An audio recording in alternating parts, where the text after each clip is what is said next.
Hello.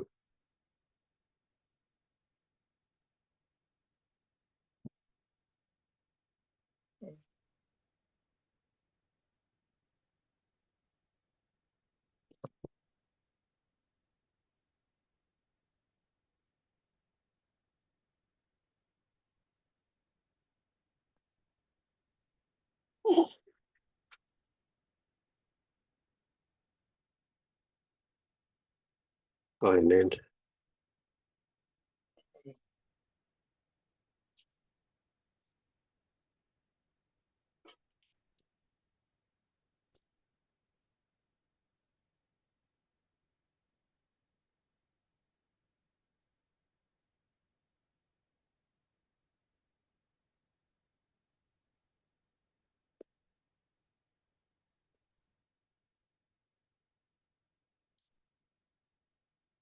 So you're going to talk to me tonight?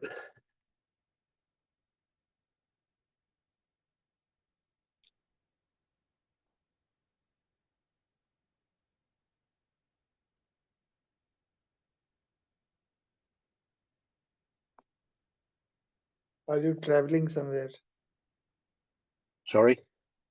Are you traveling? Yes. Yeah. And, and nobody else has turned up tonight. Oh. Hmm.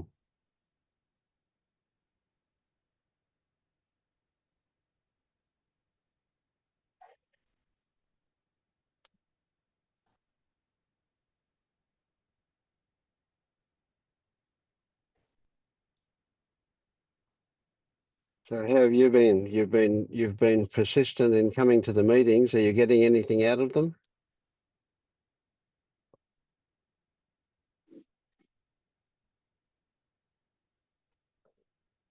So some sounds is coming from outside. I couldn't get the last uh, phrase. Yes. I I asked you, have you been getting anything from the meetings?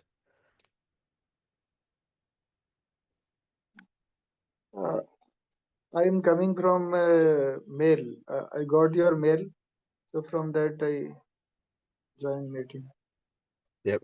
Are the meetings of any value to you? Yes, yes. It has Good. some energetic importance, and it some kind of healing happened, or some kind of something happened energetically to me. That's why Excellent. I'm coming. That's why I'm coming to non-duality meeting. Very good. That's your yes. Mm.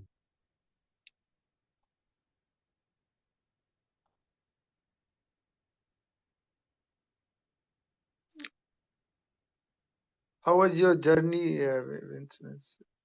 From Yeah, it's where, been. from which age you started into spirituality? I missed that. From which From end? which age? Which age? From young age you started into spiritual thing. I'm asking about your Yes. journey. Yes. My journey probably started when I was very, very young, but it wasn't until I got to be 20 years old that I was officially looking for enlightenment. But it didn't happen until I was 65 years old. So that was now 14 years ago.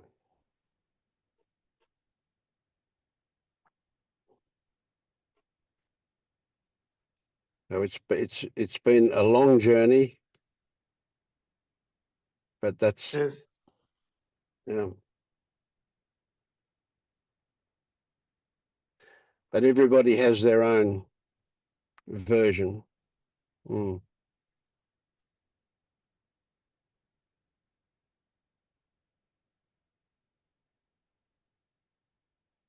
So how long have you been seeking? I'm seeking since 15, 16-year age. Like I got to introduced to Oso's books, and then I thought it will help me in writing essays. writing some competitive exams or making some kind of personality development. And the books were out of box from the syllabus. So there are many stories in the also books and many jokes. So I thought it will help me some kind of entertainment. And that time it was not social media time. That was I was brought up in a village kind of situation. There was no much entertainment other than TV, DD TV. So later it got built up, and I thought I saw that many personality of Indian movie like Vinod Khanna, Mahesh Bhatt were associated with the Osho and J. Krishnamurti or whatever. So even it, I left the reading books. I was started watching movie. So in background, it was always that this is also possibility of human life. So then I got introduced with the Osho's DVD and audio cassette when I came to town, Patna, after 10th class for my plus two in KV Danapur. So that time I got introduced with in during plus two I watched a lot of also DVDs. I bought and I also bought many books Yes. that were available in 50% of market in the town that were not available in my library during class 10th and village bookshops in town. They were very cheap, so I bought a lot of books and DVDs and I watched. Then I started preparing for competitive exams, but in background also energy and psychology was there. So I left reading history because also said that all the politicians were corrupt and whatever. So I started leaving subject like general knowledge. I totally skipped after 12th. So I didn't prepare for UPSC, BPSC or any kind of exams. So I thought it will help the psychology and whatever I read with also, it will help me because he's saying I trusted him. And that led to spirituality in my final year of MSc Tech in ISM Dhanbad. Before final year, in fourth year, I started seeking a regular guru. So other than also, because also said in some books that after death I will be not available. You need to search some guru. I will be available like energy, but you need to search some guru, a living guru. So I went to Pune and I find some reference about Shiv Yog Foundation, Avdut Baba Sivananda. So I went to his seminar during my college time, 2 3 seminar in Kolkata, in Delhi, and in Mumbai, and also in Mount Abu, and others also some free seminars of Durga Saptati and something. He was talking about Kundalini Jagran and many things, and he had some reference of senior stars like Silpa Shetty, Hema Malini, and many others that time. It was time of 2012, and he was talking about 2012 shift that whole world will be collapse and many things he was talking about. And this is time to get a vacant and these are. So he was my first living kind of guru. Then I associated with him for 5 6 years, and that time I was got some kind of feeling that he is also uh, need some money to he needs some money for seminars, and I was having lack of money. My family was no having crunchy situation, and I was also having crunchy. During college time, I got a scholarship. Each month, I was getting 5,000 from government. So I was having momentum in the spirituality also. But after college, I left and took different path for job, and money got shrinked in my family because my family has some kind of family dispute between my fathers and fathers' brothers, and fathers and his fathers, and others. He was doing some job, means business, LIC business, LIC selling LIC uh, insurance. So in that he got a lot of debit. I don't know, because of his not doing good practice, and some people, some loan shark got him under his loan, something high Yep. interest loan. Yep. So that's why I left CVO, because then they wanted money for big seminars, and I joined Nityananda Dhyan Pitam for some years, for 1.5 years. The you might have heard, he has having some scandals also. Nityananda Bangalore Bidri, and the name I got a reference from Avadut Sivananda also, because his guru, he said that he got initiated from Nityananda Ganesh Puri. Mm. You might have heard. So I visited that place also, Nityananda Ganesh Puri, for one night before visiting Bidri. When I went Nityananda Ganesh Puri, there I found one disciple of Nityananda Bidri, and that I thought it's maybe coincidence, or maybe universe want me to go in that direction. I also got some the disciple of Avdut Sivananda also there, but that guy slept with me, means I we shared some common uh, veranda of some rented place there, and he was from I think Ireland or somewhere, and I know I have some reference about him also, because his photographs was published in Nityananda Times of Nityananda Berdi used to publish Nityananda Times. So in that he was also having some Kalp Taru Darshan with the Swamiji Nityananda. So I thought, okay, let me go there, and so in between I was having some interest in filmmaking, so I was roaming in Mumbai also, and that time also I went for other filmmaking purpose also. I attended some science film festival by government, on government stipend again, and in that time I had a seniors there in Mumbai.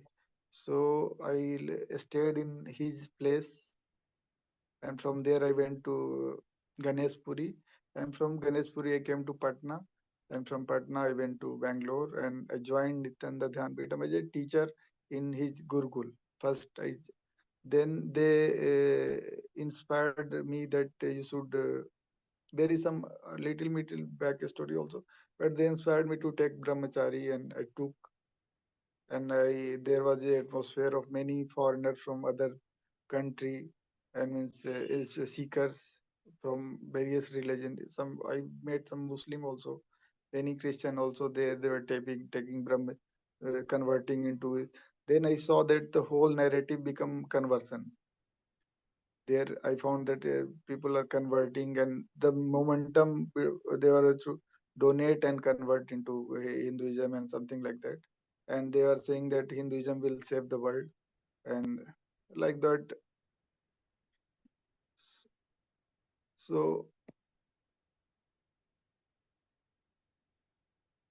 so then I left Birdi. Uh, I mailed there in we had So at you didn't spoken. convert. Yes, You did not convert.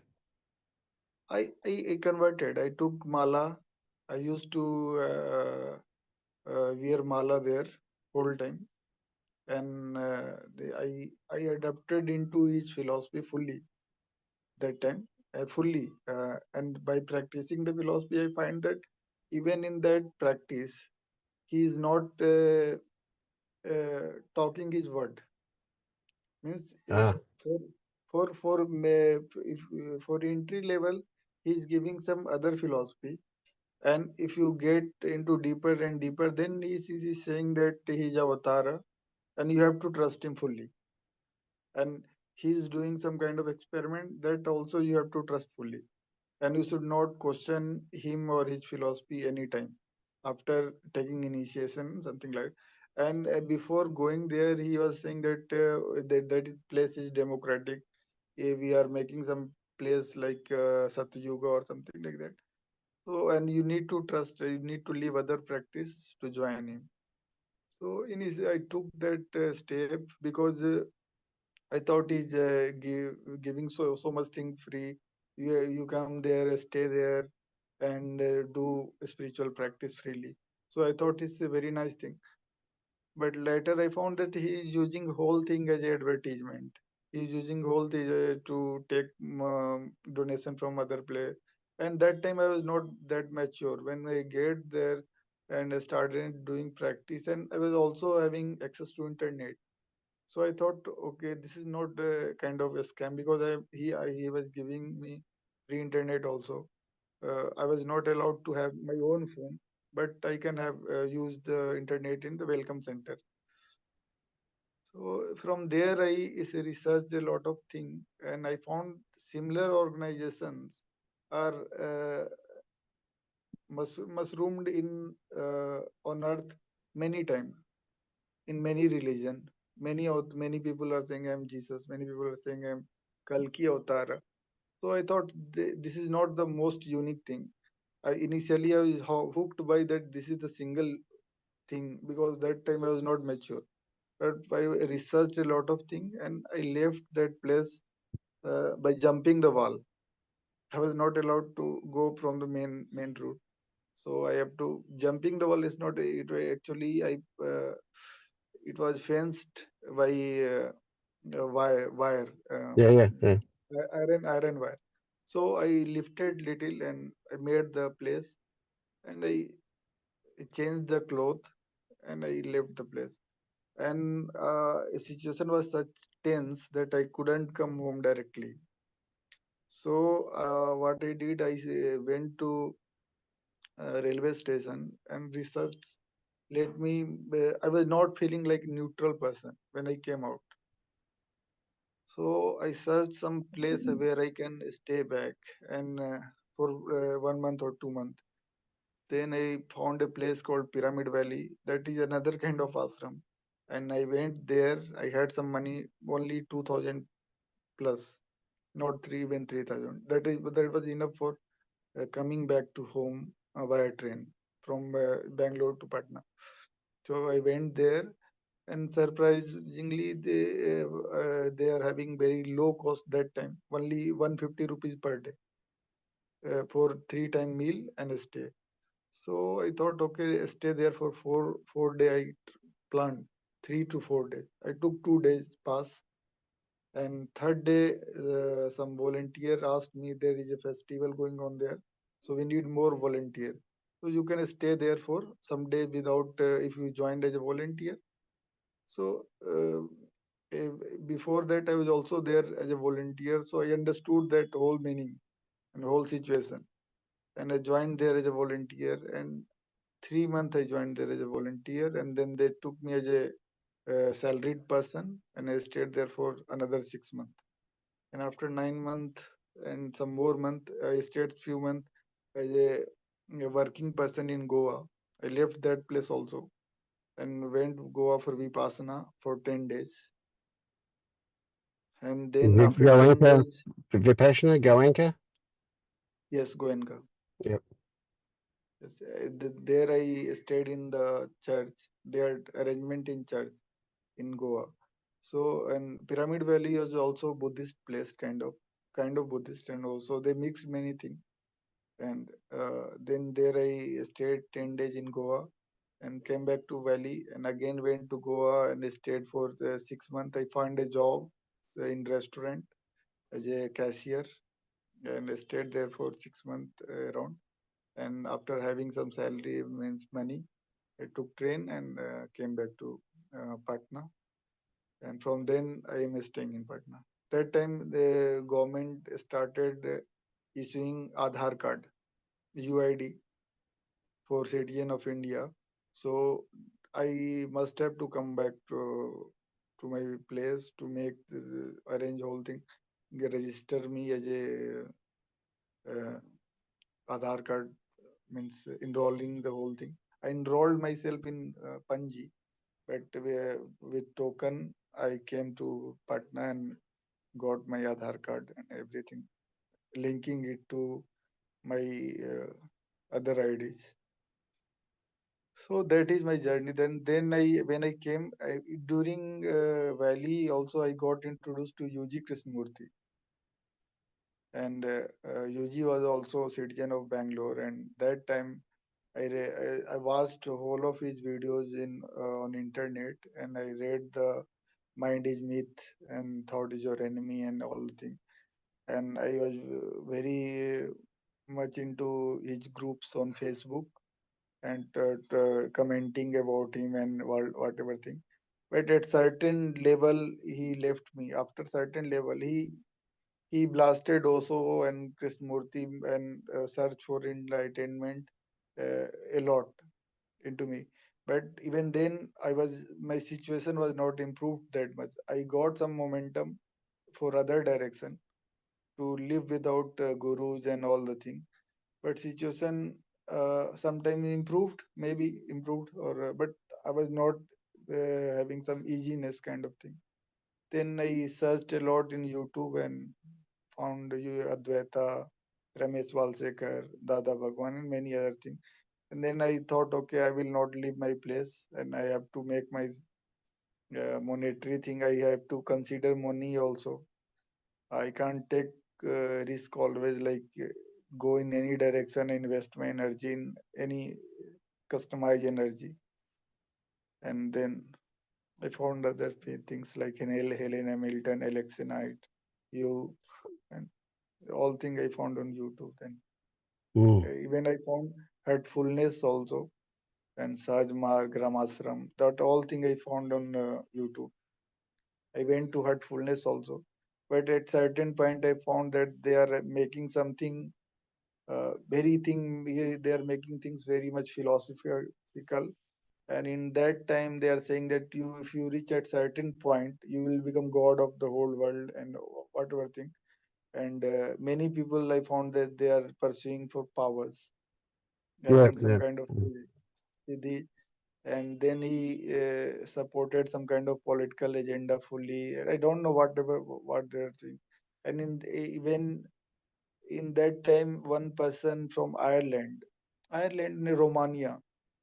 Romania, he said that Daji is cheating and whatever thinking on internet, and he has started gratefulness and on YouTube, and he said that the videos of gratefulness will be enough as a transmission for helping you in Sajmar. And I subscribed to his thought also, and I took transmission from him also, and I found he's also having giving similar or better, I don't know, not less transmission on YouTube on free, because even in Heartfulness you need to pay to get some ladder up. Mm. So I subscribe to her that gratefulness thing and Ramasram. They are not asking money at least, and then I go mixing of my own thing. I go to various non-dual teachers like you and Mm. anything, Mm. you know, and that's how I'm going. Excellent, excellent, good stuff. Yes. So when you get to listen to yourself, Yes, that's the beginning of the real journey. Excellent. yes, Yes. yes, Mm. Boy, so you've been at it all your life, just about.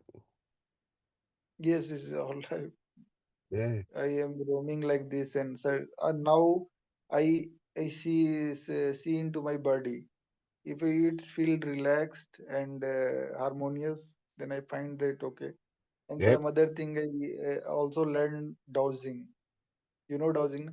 This is the, this is my customized thing. Yeah. convert Sri Yantra. I had a that crystal, but it got lost. So this thing I learned somewhere.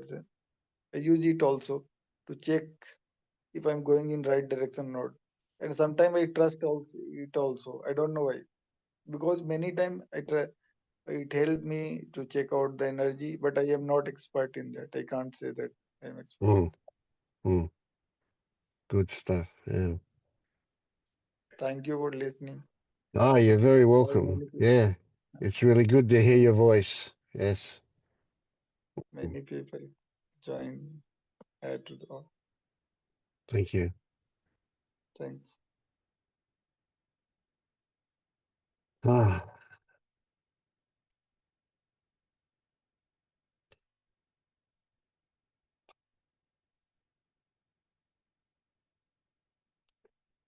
Tim, Anton, Tammy. Hello, everybody. Hey, Vince. G'day. Yeah. Tim, could I ask you a favor?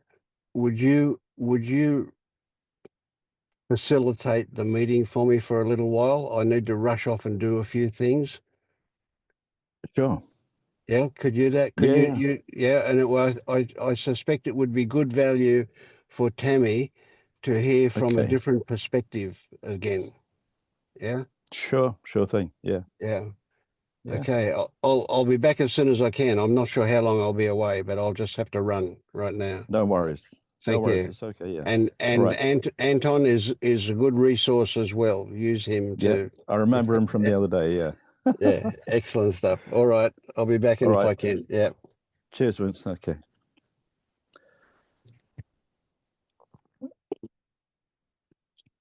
Yeah, Anton, I enjoyed your sharing. Who was it? You know, Helen the other day was going through that. I didn't recognize you because in that one you were like in the distance, and until I saw your name, Anton, I thought, oh yeah, the name, yeah. But that was really powerful stuff. Yeah. Mm. Tammy, how you doing?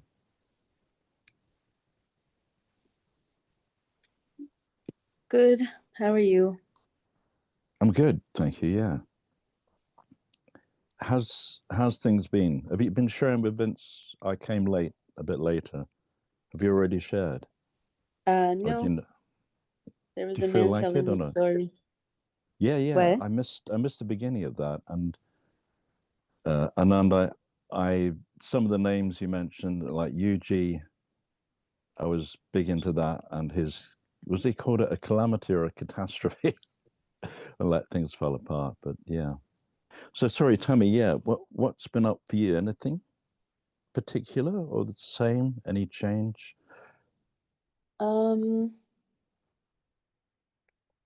I think it's been good since I spoke to Paul a few days ago. He said some stuff about thoughts. Right. Is this a one-on-one with Like Paul? Yeah. no.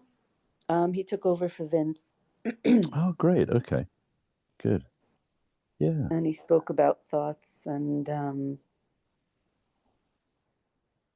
kind of detangled what they mean from a different perspective.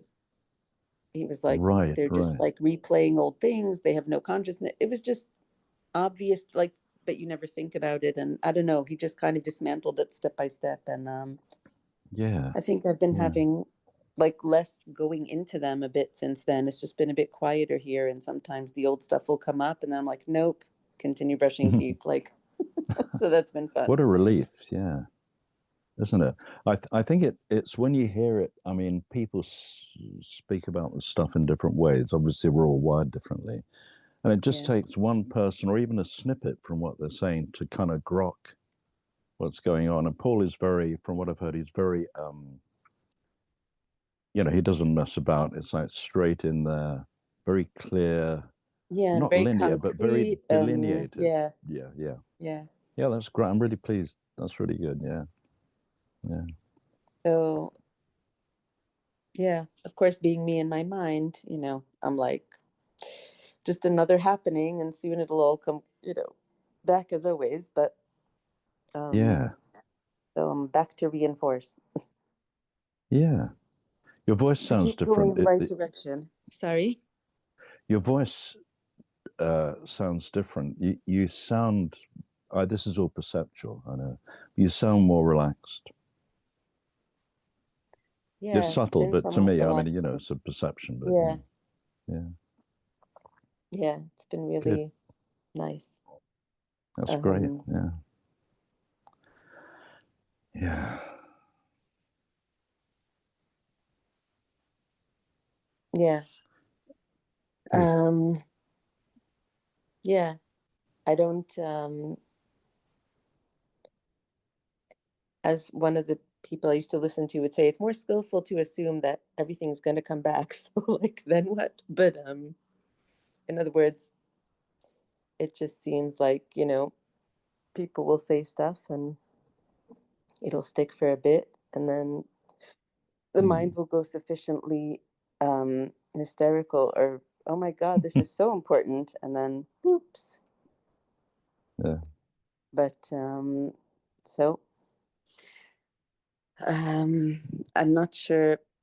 Things don't seem to have the same charge. Like, I can ask Vince if he can send me the recording, but listening to it again doesn't seem to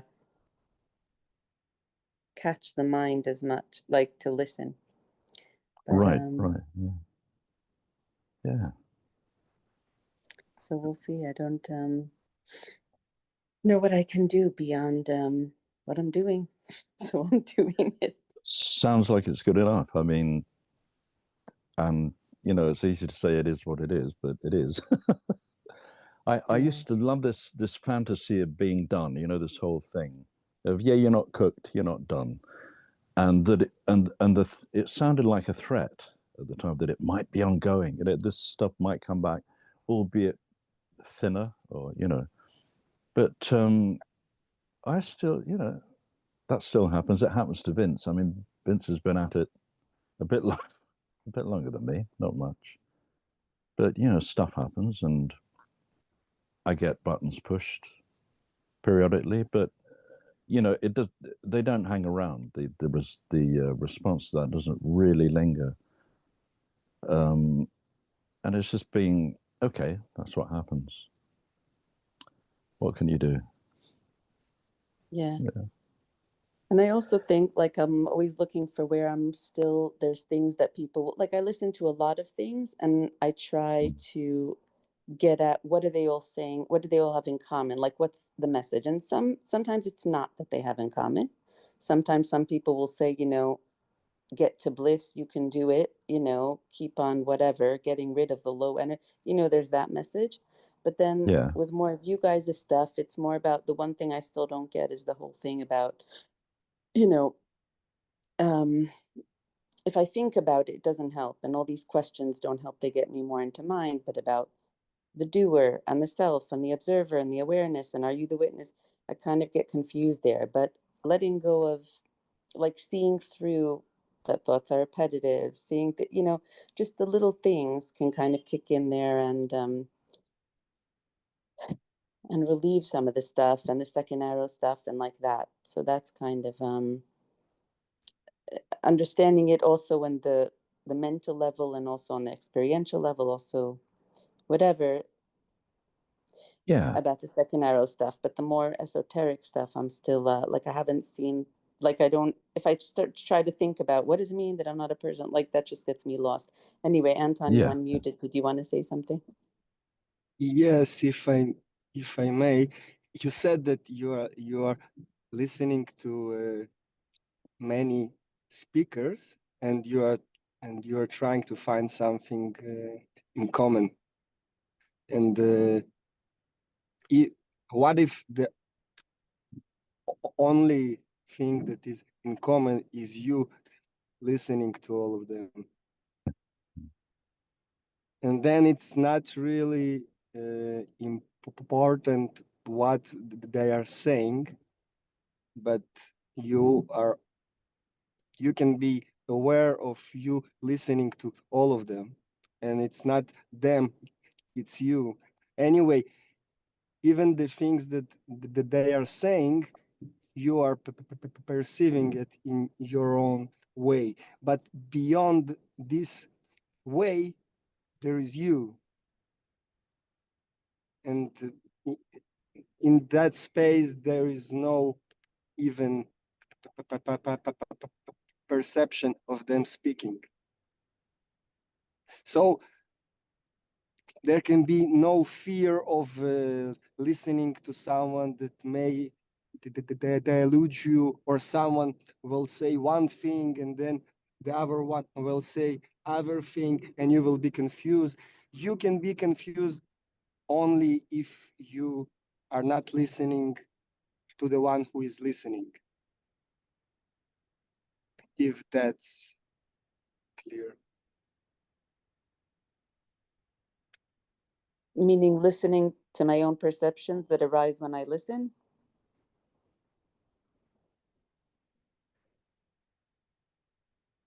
You're sighing. Okay. I didn't get that. Yeah, it's a hint. Yes. Mm-hmm. Like, listen to you, not to them. Listen, Mm-hmm. see you, not the world. And it is one, really. So you don't need to like to do something for it to happen. You're always listening only to yourself and seeing only yourself. But Mm-hmm. when you are acknowledging that fact, it's just becomes more and more clearer. But it's not that something changes. It's not that the anything becomes anything new. It's always the case, but it can be acknowledged by itself. And it's funny because even this is not completely true. It's always acknowledged already.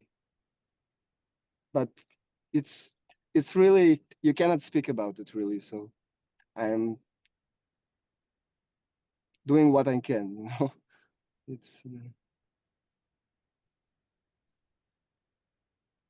Yeah. When did you see through this stuff, and how are things different now? they are not different.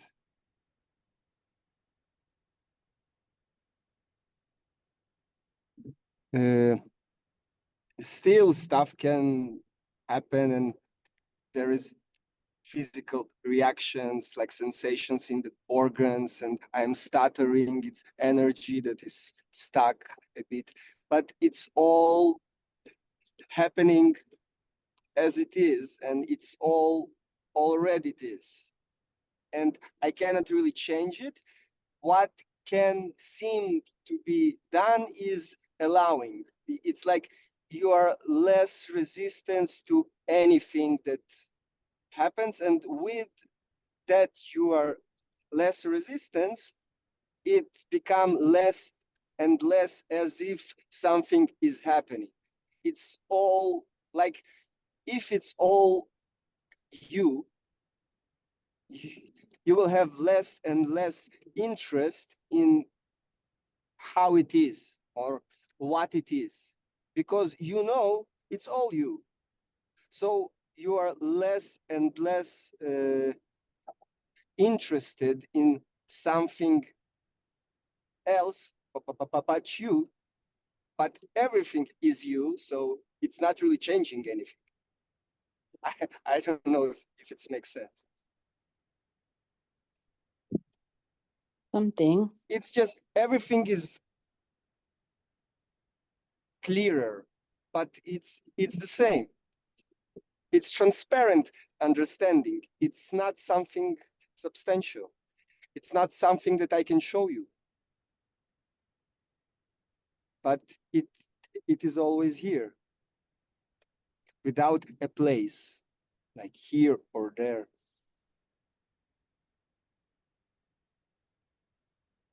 Mm-hmm. I just wonder why it would fall away, the need to make the experience better or different. What is the question? You said that because everything is you and it's seen that everything is you, it doesn't so much matter what happens. And I just, yeah, I guess I wonder how it would fall away. Like for me, there's a lot of pressure to like make the life be something or make the personality be something or lessen the physical pain or the emotional reactions. And if everything is just me and everything is just happening, I guess, yeah, I don't know. I guess if those things lose strength and they're not as strong, then yeah, there's not so much interest in changing them. But when they're very strong, there's a very strong interest in changing them. So I wonder if your experience is just slightly more gentle, and so you don't feel such a It's not. strong need to change it. It's not. But what I can add maybe is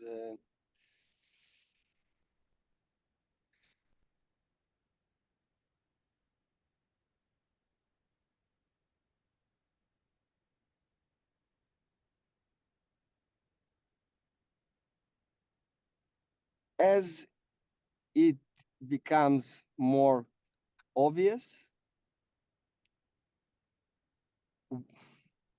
As what becomes more obvious? that everything is already as it is. And it's obvious, you cannot show me something that is not Mm-hmm. here, right? But when it becomes more like you don't have anything else, all the pains can be here and it's still not pleasant. But you more and more understand that with all your desires and strivings to change it, you don't have the power to do it. You just Mm-hmm. don't. And when you really understand that you cannot change it, you stop trying. But and it's not like you understand and you stop. No, you try a bit less. You try like in the beginning when it's really when it's a bit intense, you try to change it. And then with time it have to be more intense for Mm-hmm. you Mm-hmm. to try to change. And this is the seeming process that is happening. But Mm-hmm. but really it's all comes down to you cannot change it. Why would you try? It's not that you manipulating, I will understand it, I will see it from this side and from that. No, you just see that you cannot change it, so why would you try? There is only one source that is doing all of it, so no one but it can happen. And it's not really happening, it does not have intentions. So what can be done? Just surrendering to this power. And it's a gradual process. Seems to be. Not really, but seems to be. Did you feel like a shift at some point where you saw it clearly, or you just kept on coming to meetings or Every day meditations and shift, every day it's something shifting, and yet it's the same. Like the sensations are here and then they are there and they're moving. Like when they have the freedom, they are happening intensely. Like stuff that 2 years ago I would feel that I would kill myself if I will experience this. Now it happens, it's intense, but it is what it is. So it's not that it becomes more gentle. It may be will happen and maybe not, but it's all just happening and it starts to happen faster when you are not resisting it. So it's not that it all will become sweet and pink. No. And how did you come to see all of this?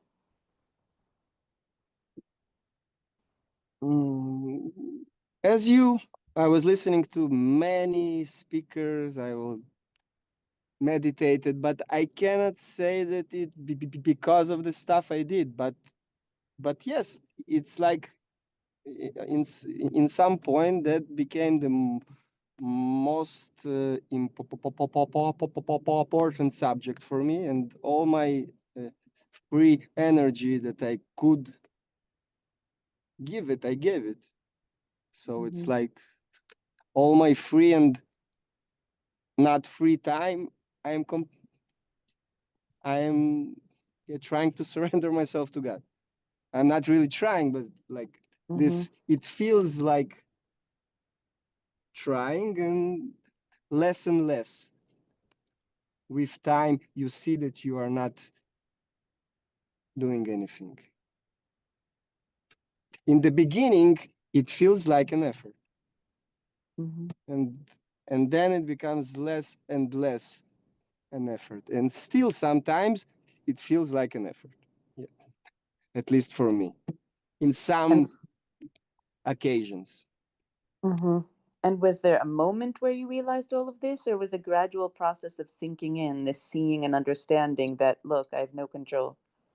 If there was a moment, it was maybe like when I was 16, 17, and after that I had lots of suffering and stuff happens in regular life. So I'm not sure. Like for me, it's more gradual, I think. But the understanding on some level always was there. The understanding that we can't do anything? Or that it's you? The understanding that I cannot explain. Yeah. Yeah, to be honest. Yes. Thank you so much. Thank you. Yeah, I think my experience has been similar, and I've heard that it is for a lot of people. I had this inkling when I was in my teens that like everything stopped. Just I was arguing with a friend, and everything just went very, very quiet, and I don't know for how long. And there are other episodes like that or incidences along the way, but in a way, they're irrelevant because it gives you a taste, and in a way, it's a double-edged sword because there's at times there was the wish to get back there. If I could be in that silence. I'm sorry, I will have to at least turn off the camera. So, but I'm No listening. problem. Sure. Thanks, Thanks, Anton. Anton. Thank you. And it was gradual. And I think the key thing was when I realized that I was still subtly seeking by listening to the latest YouTube guru or someone who might have a slightly more, in my opinion, nuanced take on it, the whole thing, whatever that meant. So there was this still, I haven't got it yet. I mean, what if they know something more, and that will be the final jigsaw piece in the puzzle? And I think really it was when I realized that I was doing it, although it seemed subtle, that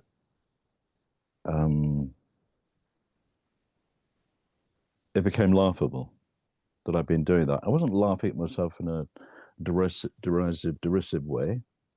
It's just that I found it really amusing. And I was grateful that it had stopped. Yeah. And that's really been just prior to coming across Vince's stuff, if I really look at it.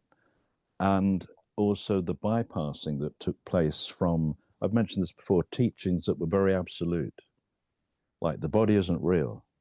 This thing isn't real, No, I don't which recall is, that. okay, maybe it's in a different course. So without going into a big spiel about it, I used to be involved in very absolute teachings, which I guess the closest you get to it was something like Christian Science, where only God is real, whatever that means. God is love, therefore you are.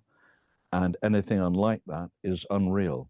So what happens then is that becomes understood at a mental level. You think, oh, that sounds like a good package.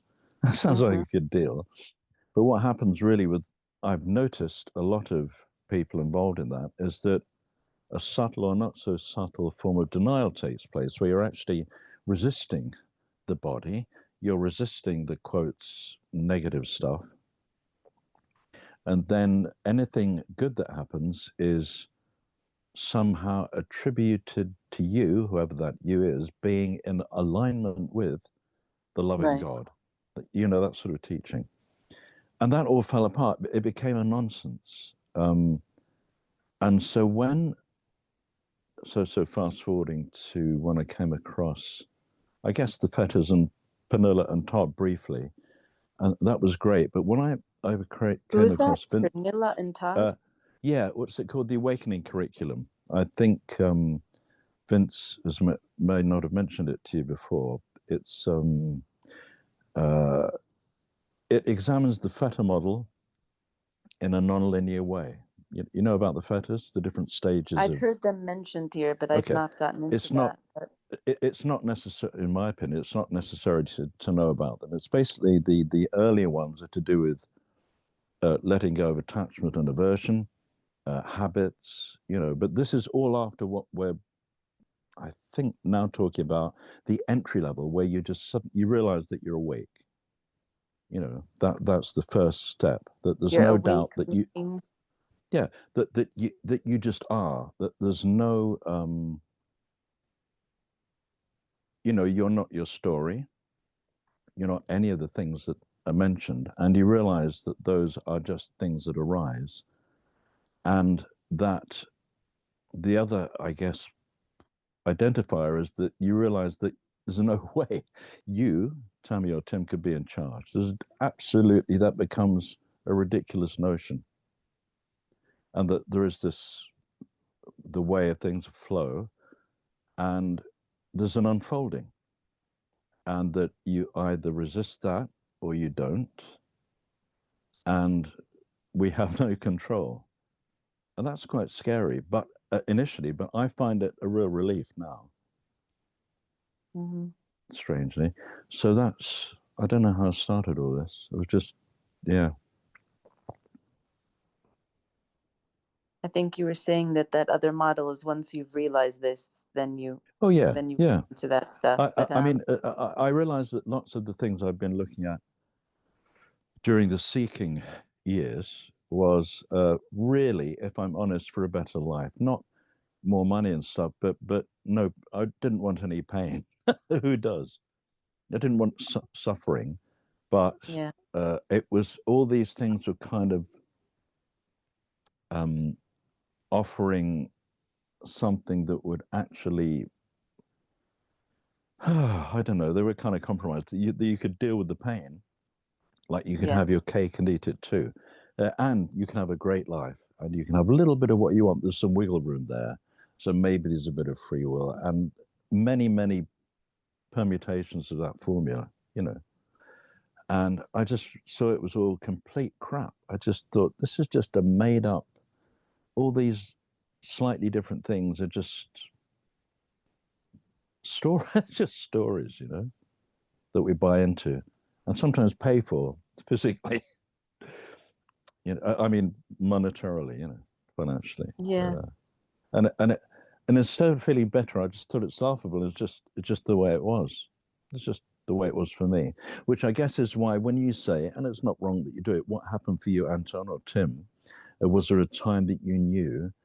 I mean, I didn't have a particular time or place when I knew.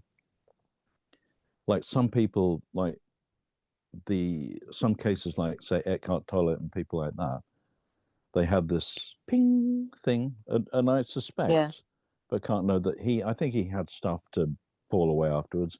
Byron Katie apparently did. There was some residue of stuff, if you like. But I think for most people, it's just after the initial stage of realizing that you are awake, that there's awakeness, whatever, then things unfold. And like Anton was saying, it isn't always, there's tricky stuff that goes on, but it's kind of met differently, if that's the right way of putting it. And Yeah. the way, the difficulty, I think Anton was, or the impossibility of explaining how things are for one, I realized the other day when I was going to speak to an old friend, and we've been into this sort of stuff in the seeking side for years. And I found myself at a loss as to explain what had, quotes, happened here. And I said, I really can't explain it. I can't tell you, but it's just different.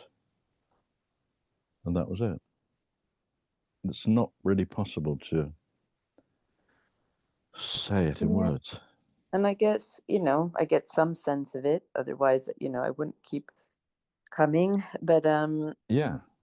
I guess I'm still where I feel myself is that I'm between both of those experiences or both of those ideas. Like I'm being pulled in one direction towards surrender and sometimes see things as just arising, and still the old stuff is like, no, don't go there, try harder, you can do it, it if you make the life, if you try really hard and squint really hard and contract really hard, you really can change the, like, so it's being pulled into both, and I guess we'll see. And I think at times like that, I found I used to really berate myself for sort of slipping back into that thing and saying, oh, have a story like, oh, you've been at this for so many years and blah, blah, blah. And you still got caught then, rather than kind of laughing it off and saying, I'm just saying, oh, well, so what? I think there's a kind of tipping point where that happened or happens, because you realize you see through that sort of thing perhaps a bit quicker or more gently, Yeah. It's being kind to oneself. I used to really be hard on myself. I can't believe how I used to self-flagellate. Doesn't sound very good, does it? Yeah. Because I was on this earnest quest, Although I think it can be part of it, like all these like people who have been successful on the financial level or the life level, and then they say, well, let go, whatever, but that's not how they got there. They got there by striving really, really hard. I kind of hear a lot of these stories about people who woke up. It's like, no, let it all go. But I think maybe the striving is part of what drives you over to the understanding. But anyway. So how does that relate to the people who had lots of money and do you mean the striving for that, or striving apparent? I'm saying also like billionaires or whatever, they'll say like, you had, let go, or I was so hard on myself, or I tried to, I don't know, some people that achieve something, but I guess, I don't know, maybe it's nonsense. Some people say you need the hard work, but some people say, oh, relax, but that's not actually how they got there. So but they may have achieved that anyway. I mean, that's the thing. It was not a causal thing. They might have just have become, people have become billionaires in many different ways, I think. Sorry, Anton, go on. Maybe it would be easier to understand it in that way, that the striving and all the effort may happen, but you will not choose it to happen. So you can say that maybe because of the striving on the relative level, yes, that reason and the effect. But even if that is so, you are not the one to choose if the effort will happen or not. And and then when the striving is arising and all the I have to do it, and you can see through it, but it does not mean that you will see through it and it will vanish. When you see through it, it is still there, but you see through it. So it can happen. and it's not pleasant sometimes, yeah, but you see that even that unpleasant happening is you happening.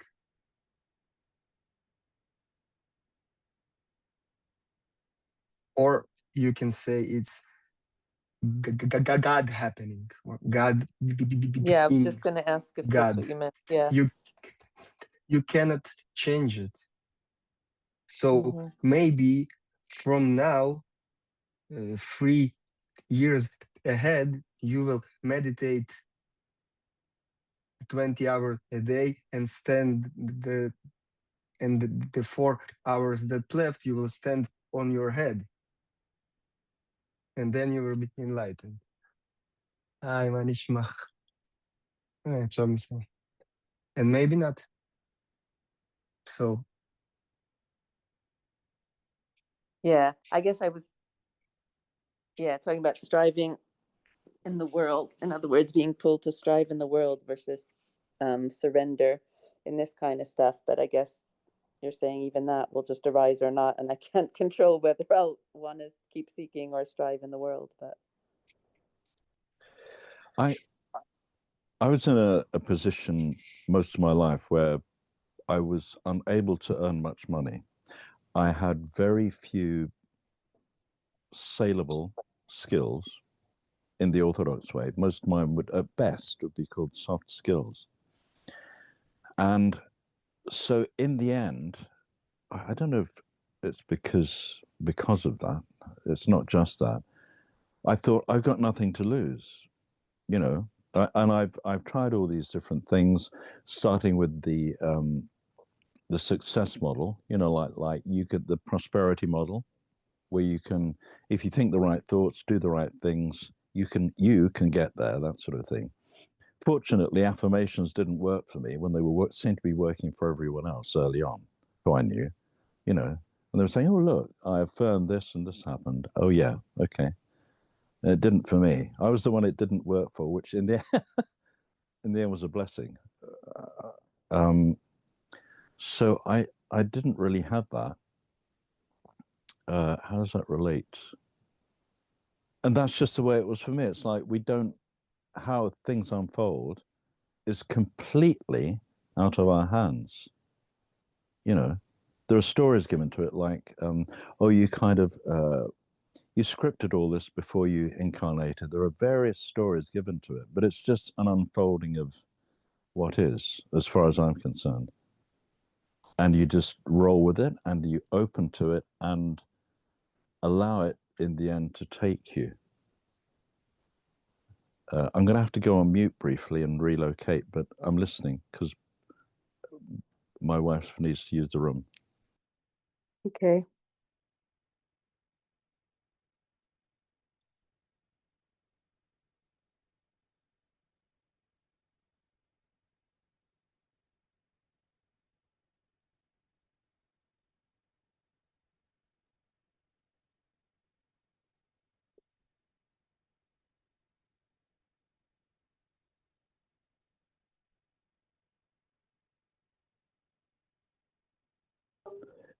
Okay.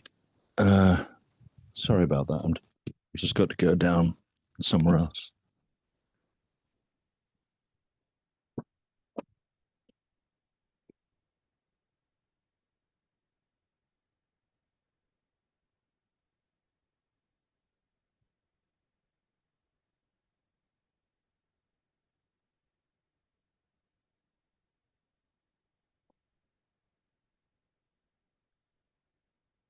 Okay, I'm here for now. Who knows which room I'll be sent to next? I feel the same way about life. Right. Well, this is to do. Yeah. Well, yeah. I get the metaphor. Yeah. Yeah. Exactly. That's a really good point. I'm just shuffling. People are getting ready to go to work and stuff here and Yeah. doing various things because it's early. Yeah. Well, good day. There's one. Nice. Hmm.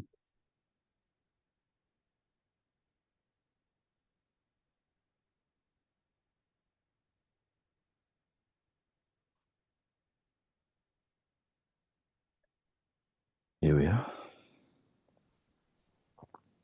I can relinquish control. Not that I ever was. It happens at Ah. Vince's meetings. Okay. Thanks, All right. Tim. Thank you. I presume you've done a very good job. Well, I don't know. Anton was giving a good old contribution. Yeah. Yeah. It brings up a point that we don't know what happens here. What happens in these meetings? No idea. Couldn't define it. Couldn't put a list of what is actually going on. But we know it's good. Something happens. Mm. Is it just that we hold presence for each other? Is it just that we're non-judgmental? I mean, we could come up with a million stories about possibles. But I was hearing a little bit. I just had to drive back from where I was, and I was listening, even though I wasn't. I was on mute, and you know what Anton was saying and what you were saying, Tim, that it's out of our hands whether this happens or not. We can go as far as to say it's a logical conclusion that there are unknown conditions that have to be met for it to happen. But we don't know what they are, and it's just a story.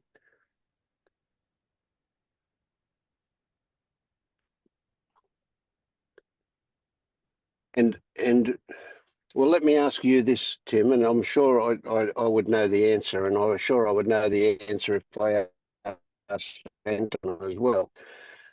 But do you take credit for waking up?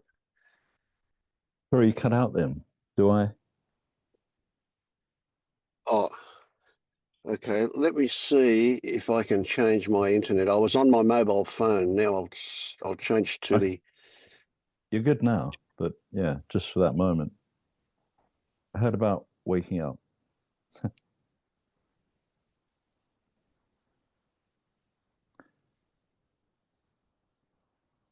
I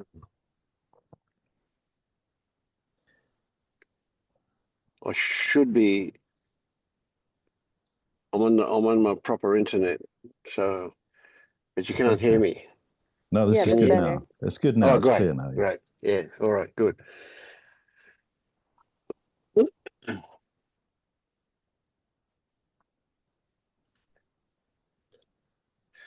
My question was, Tim, would you take credit for waking up? It's absolutely impossible. Of No. course, of Yeah. course. Yeah, Yeah. It would be ridiculous to even go there. Mm. right. So would you say it was a result of an achievement? No, it's impossible to say that it could have been any thing I did or didn't do Mm. in the past. Plus, you know, it really does come down to, I used to think it was kind of predestiny. I don't quite know about that word now, but I like the causes and conditions thing. I like those Mm. two. It And I makes remember, more logical sense, doesn't it? yeah, it lands better these days, as the saying goes. There was Mm. one thing you said, I think, a couple of times on previous recordings about that what happens doesn't disclude our attitudes and that sort of thing. That can be in the mix. It's like, but it's not. Yeah. I think you were talking about luck or something. It doesn't kind of what's the term? Like if you have a dice roll, it doesn't mean that you're influencing in a big way the roll of the dice, but it's There's like something there, yes. Yeah. there is something there, even if it's a smidgen. That's not to be discounted. I used to discount that, being a bit of an absolutist bloke. Mm. A fucking Yeah. idiot. Sorry. Yeah. Yeah. But no, I heard Tammy say something that I thought was reasonable too, and that is that interest in it or persistence with it yeah. plays a part. But do you take credit, Tammy, for being interested in it? Do you take credit for your persistence, or is that stuff that just turns up? I guess that's a question I have, right? I'm aware of the fact that the thought even occurred to me to question the nature of reality, God, like since I'm a little kid, to sit on my bed and think, as I would call it. I would have a thinking list, 3 things on a paper, and I would sit and think about them. And I'd never heard of meditation or about anything. I just was like, I need to think about this stuff. So the fact that I did that and no one else seemed to do that is Yes. just what arose. But I think I felt that pursuing that was, or pursuing certain things in my life was what a good person would do, and I should do those things. Again, those ideas didn't arise with me. So is there any, while I still feel I'm a person, is there any value to pushing forth, and instead of sitting eating chocolate ice cream and chips and watching horror films, is there any value to, pursuing attention on the nature of this? Or is all of that nonsense and it's all just arising and I have zero choice? And is there any value in thinking that I have some choice and to try and be a good person, or try and wake up, or try and be kind, like, or try and make my life work? Or is it all nonsense? But I guess I won't know the answer to that until I do Yeah. or don't. Well, what if I said this to you, Tammy, and this is the way I see things, and so I recognize when I see it, it's a story that I've got, but it's a story that I like. And from my experience with you, and you could be fooling me, you could be acting, but I know you to be a good person. Yeah? I know you to be a big-hearted, good person. That's my story about you. Now, if you are, if my story is somewhat accurate, did you choose to be that way?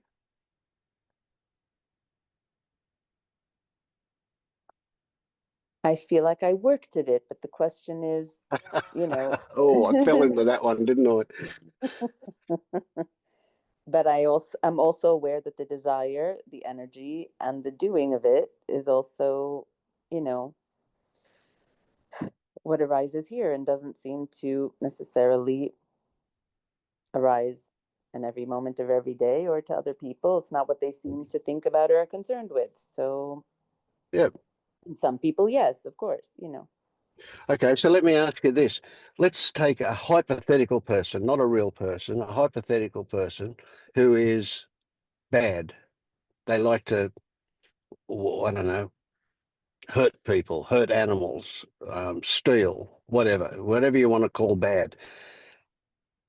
Do you think they chose to be that way?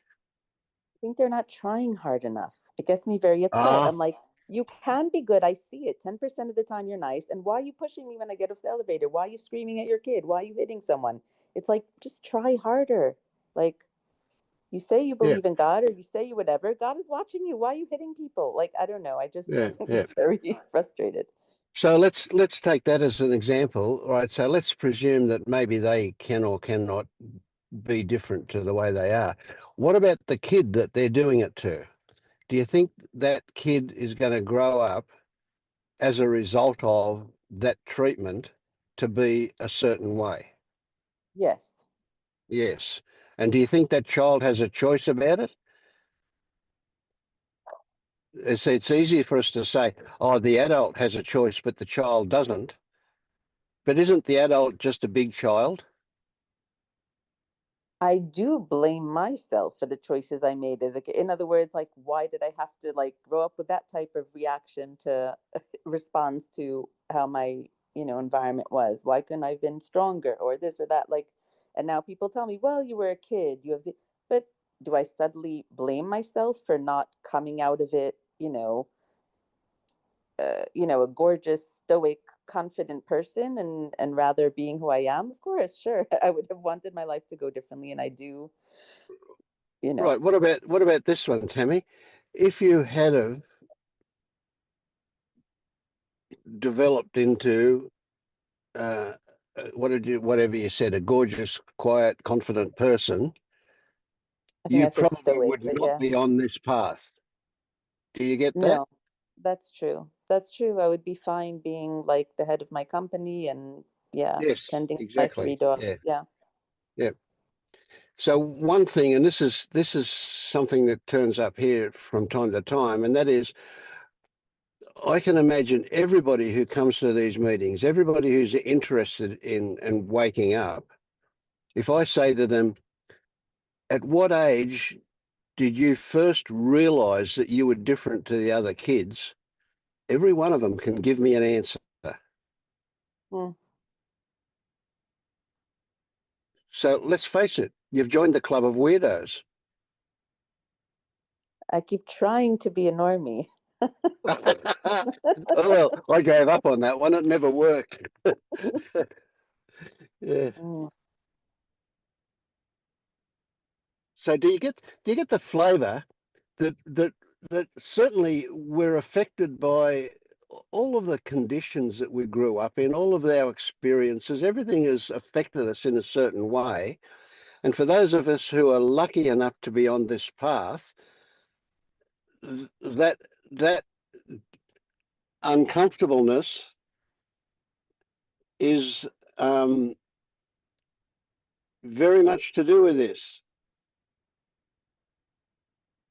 Hang on, hmm hang on, hang on, hang on.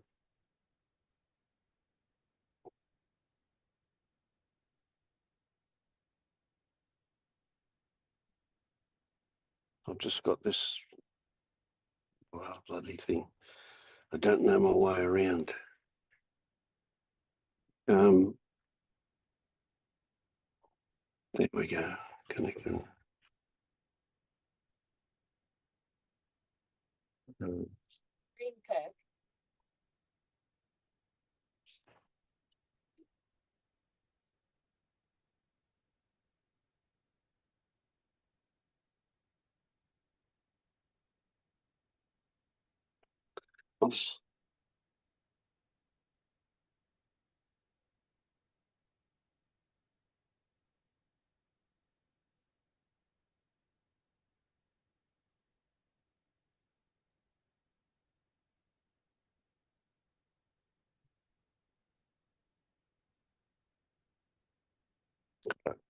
Sorry, bloody car took over my wife's phone and she's trying to ring somebody and it was coming here.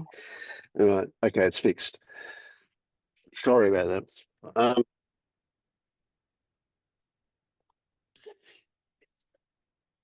Some reason or other, I have the feeling at the moment that you're in sync with this idea that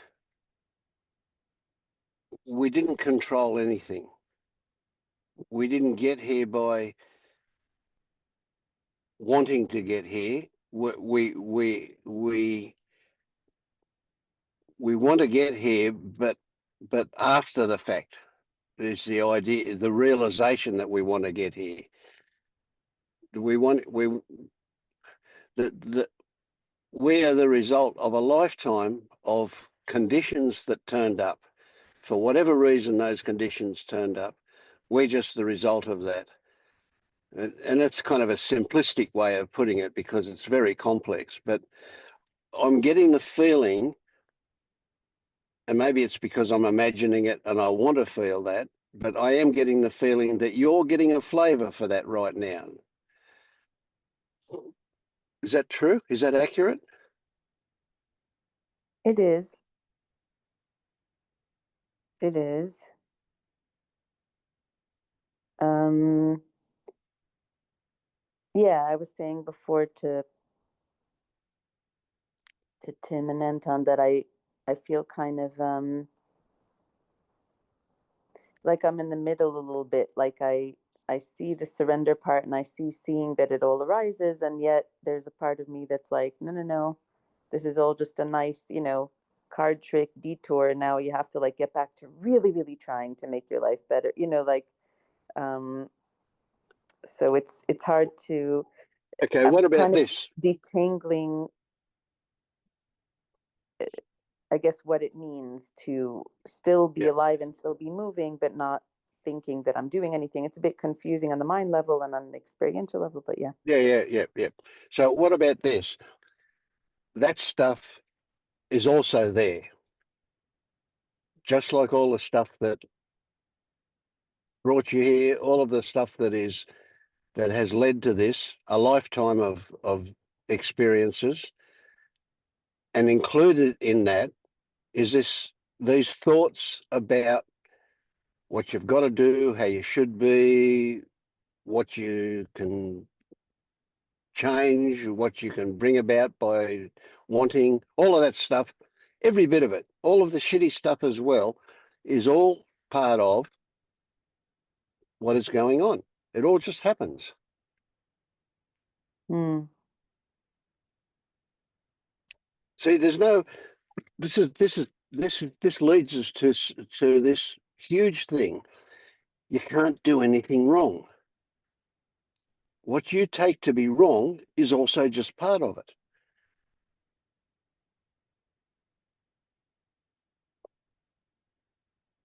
Well, you can't do anything wrong or you can't do anything. Are you saying that all my striving, don't worry about in which direction you're striving because it won't be wrong? Or are you saying you're not actually striving, it's all just happening? But No, if you're striving, you're striving. And I'm saying that's just part of it. yeah. But if you're breathing, and that's part of it. And if you're thinking thoughts, doesn't matter what they're about, that's also just part of it. There is nothing excluded. In other words, I'm either going to wake up or not, and it's not up to me. Absolutely. That's a story, but it's a good story. You know, now if somebody were to give me odds on you waking up or not waking up, I wouldn't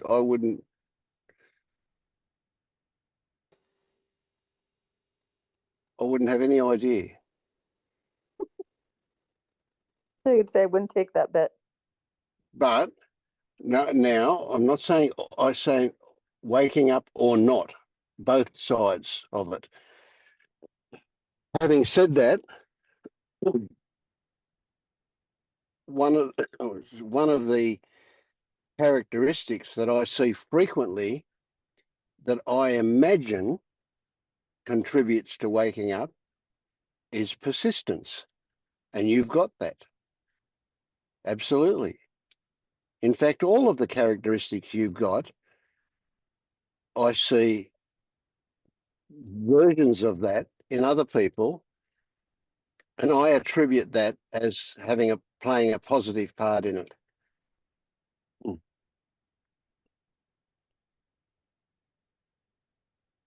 I also see characteristics that I imagine, I don't know the right word, delay or maybe make it more difficult for you to wake up, but they're And also what are just part those? of it.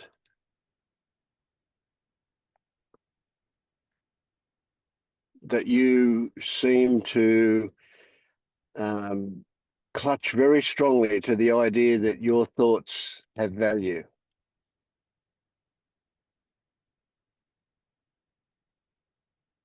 Particularly your negative ones.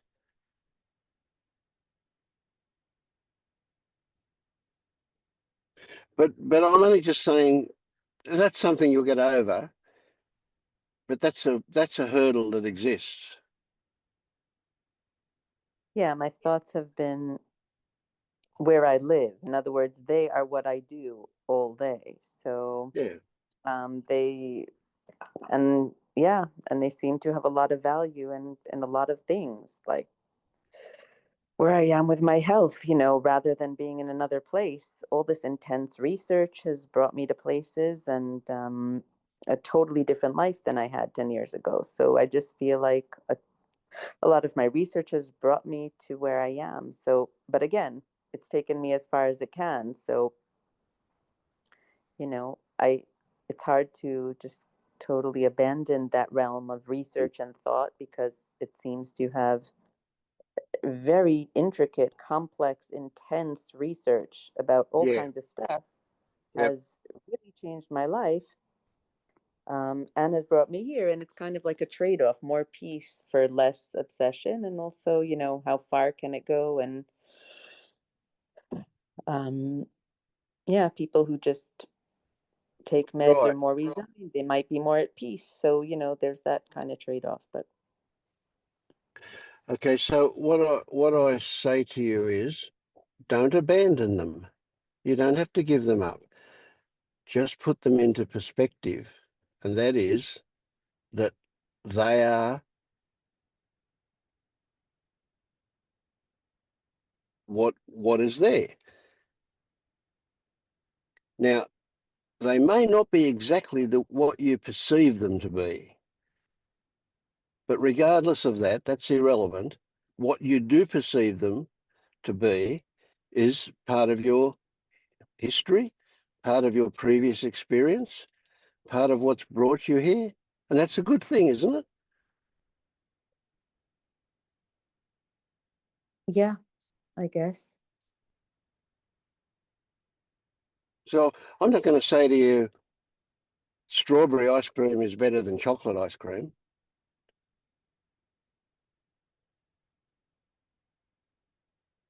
But that's because we know you like chocolate.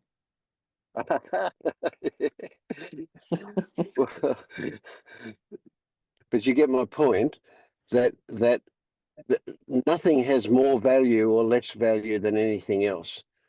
It is what it is, what it is.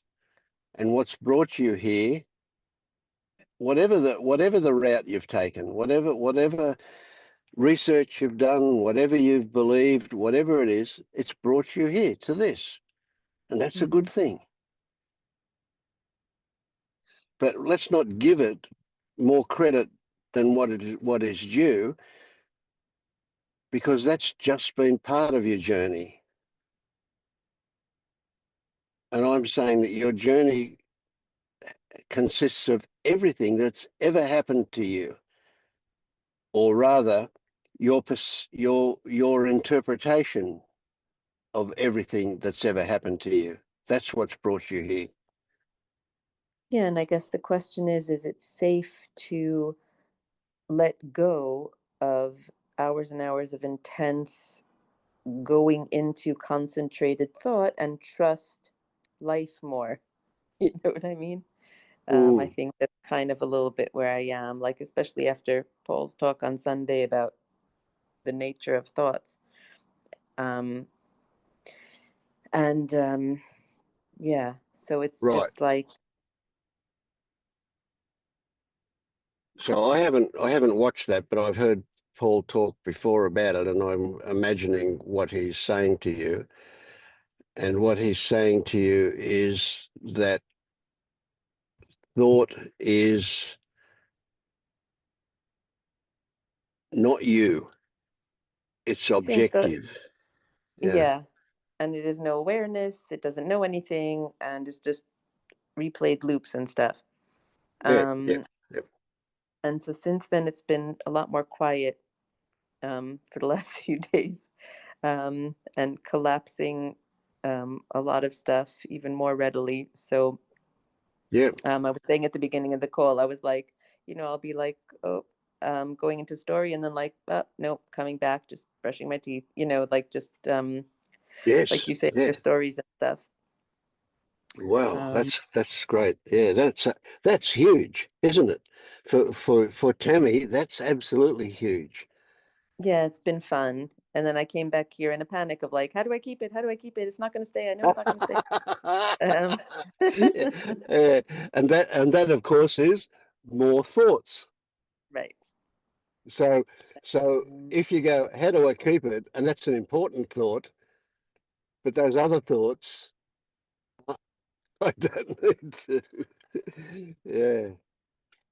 Now, so here's an interesting and very important point, right? and that is that there will be a constant attempt by something, Hysterical thoughts to come let's back. call it your thoughts, yeah, to regain the ascendancy that they once had. The sense of Right? emergency and pay attention now. Yes. Yeah, all of that stuff, yeah. And it's not now. Let's not give that power to your thoughts because they're just objects, but it's the Mm, part of you that was mm, familiar with that hangs mm. on to it. Yeah. Nice. Mm.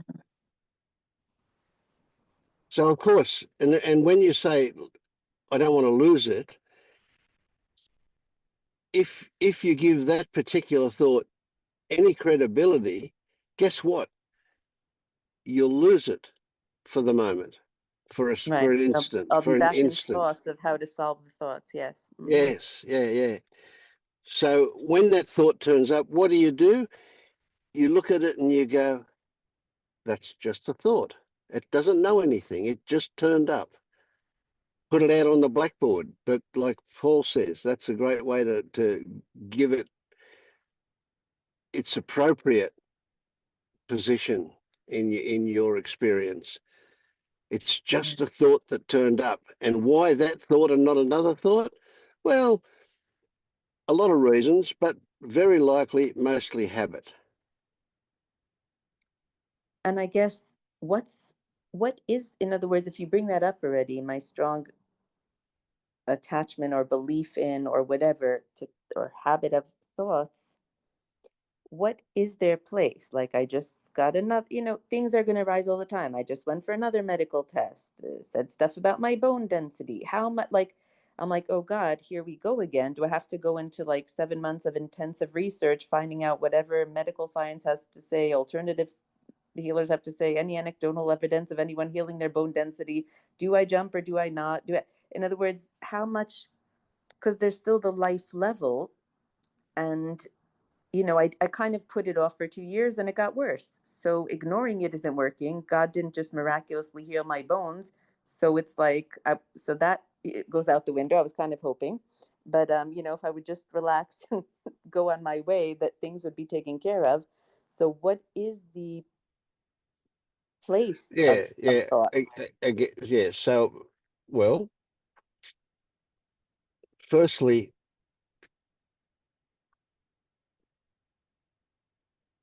we're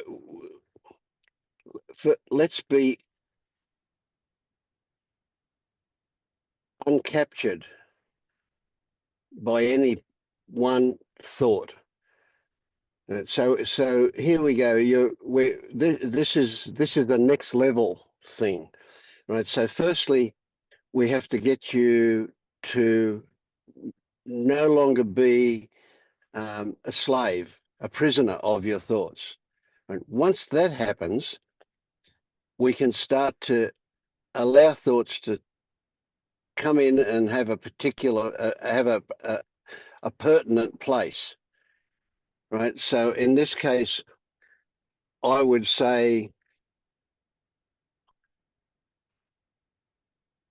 your research or your ability to research is a good friend.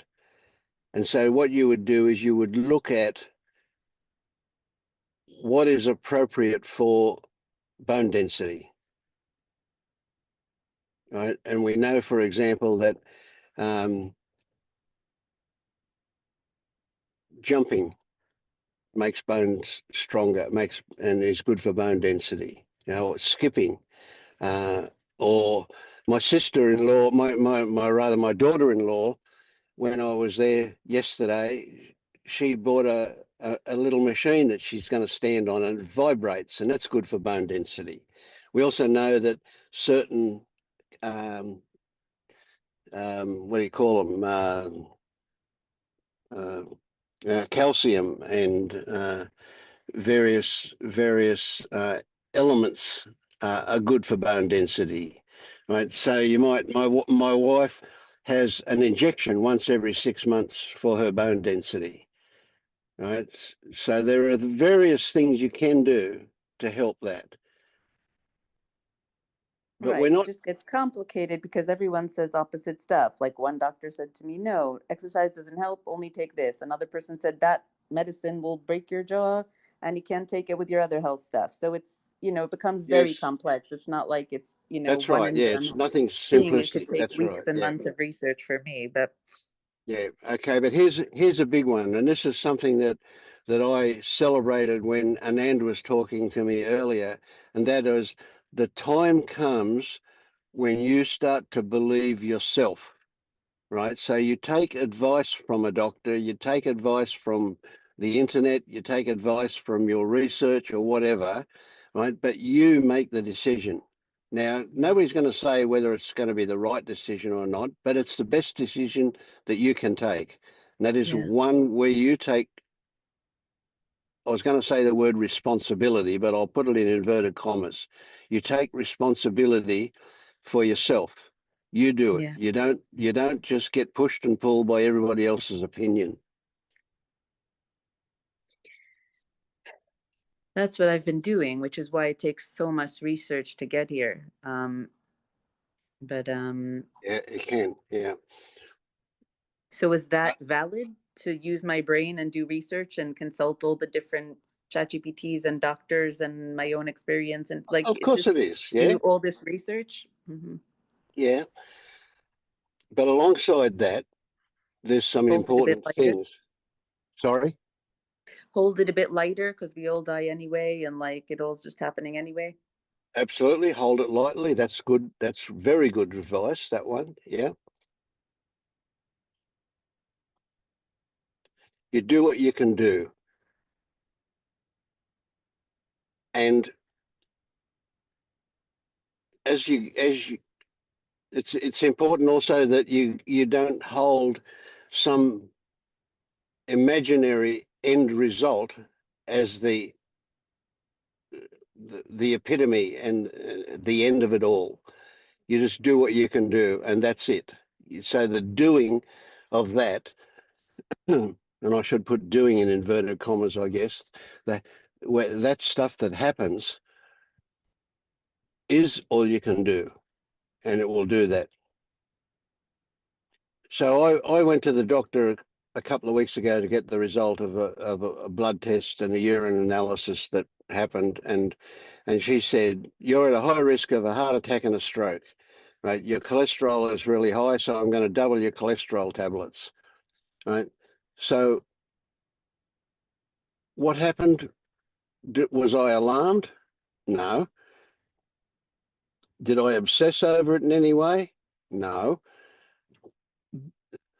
But what I did do is decided, okay, this is a good impetus. This is a good thing to give me impetus to lose some weight. And then I I've just come back after a week away, a week on holidays, and on the way up and on the way back, I visited my son who lived halfway to where we went. And him and his wife are big on walking. They really push hard to do their 10,000 steps a day. And guess what? My wife and now are now my wife and I are now doing our 10,000 steps every day. It's a fair bit of walking, right? But we're doing that. And guess what? In a week, I've lost a kilo. It's not a big deal, but I love that it's in the right direction. And I feel really good about that. I can imagine I wouldn't feel good if I put on a kilo. Nice. But am I taking credit for that? It's just happened. I mean, I've known for a long, long time I'd be better off if I lost 6 or 7 or 8 kilos. But when the doctor told me that, boy, that was great. That was good news. That gave me a reason to do it.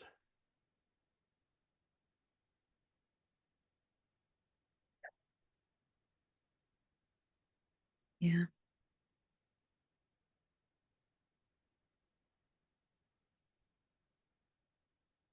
I also have stories because I mean I've been a bit alternative in my medical outlook for most of my life, I guess. So I see fasting as an important thing, a good value thing to do. Fasting for 3 days at a time, and I used to do it quite regularly, but I haven't for 18 months. I haven't done that. Haven't had a 3-day fast, but I believe quite strongly that that's really good for my immune system. It resets a lot of things, and it's really good. So I have the intention to do that.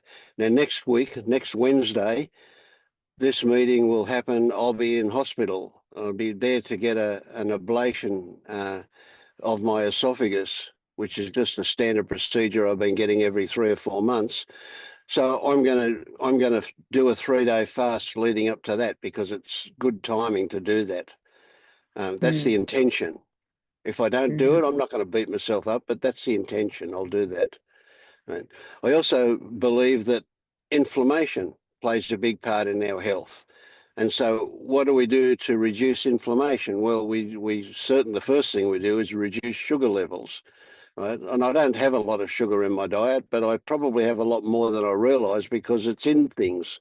It's in the bread I eat. So I'm going to eat less bread, and so on, so on, so on, and so on, and so on. And if I don't, I'm not going to beat myself up over it. But that's the intention. So where Yeah, did that and come from? I can call it research, but it's just stuff that I've done forever.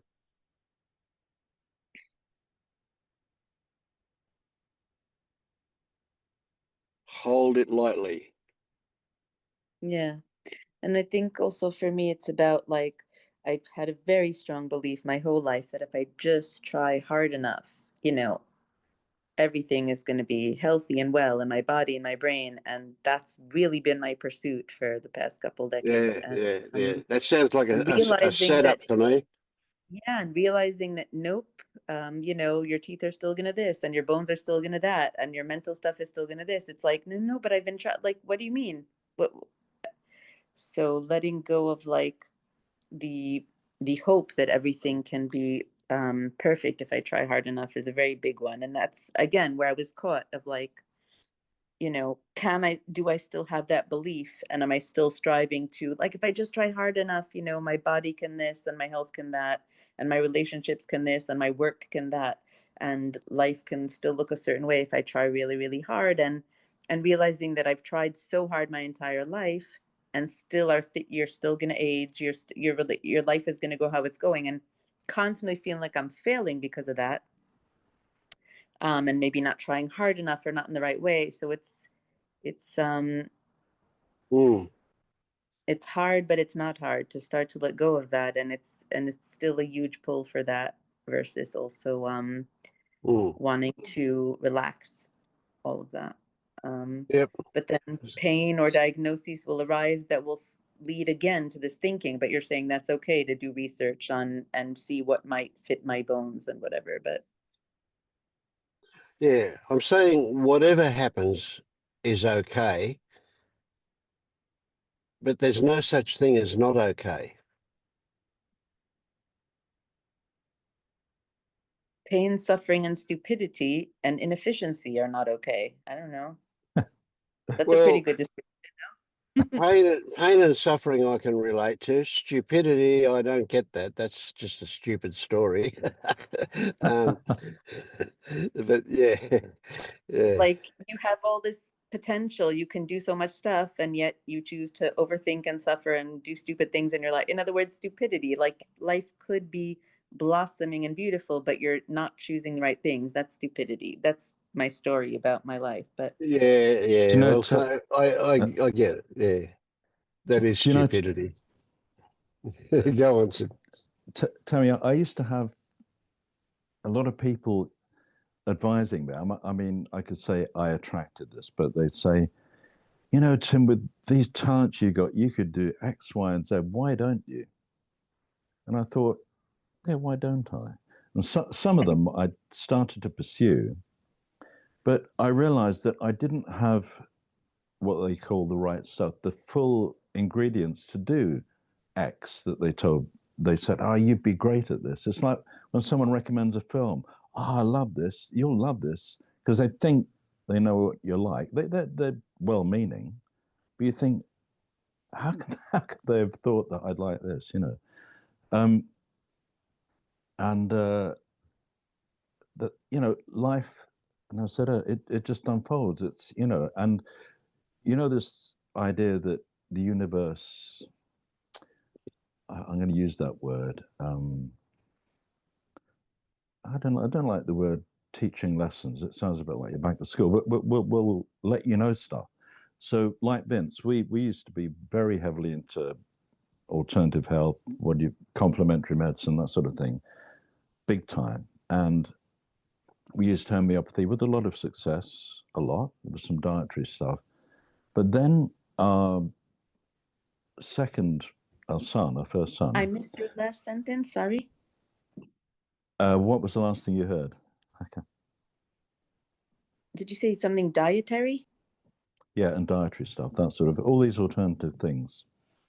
So what we learned is that when our first son was born, we didn't know it. He had a congenital condition. He couldn't empty his bladder fully. So we tried all sorts of things that we knew, acupuncture, homeopathy, a whole raft of things. And in the end, we took him for tests. They said, oh, he has a weak, it's called a detrusor muscle. It's to do with the bladder. And there's nothing that can be done for it apart from, in the end, catheterization, which he had to learn from a young age. That was quite a thing. And it was very humbling because we were a little bit anti allopathy. And we found all the people we met in that world, particularly for the kids, really useful. I mean, the other kids have broken bones. Obviously, we took them in.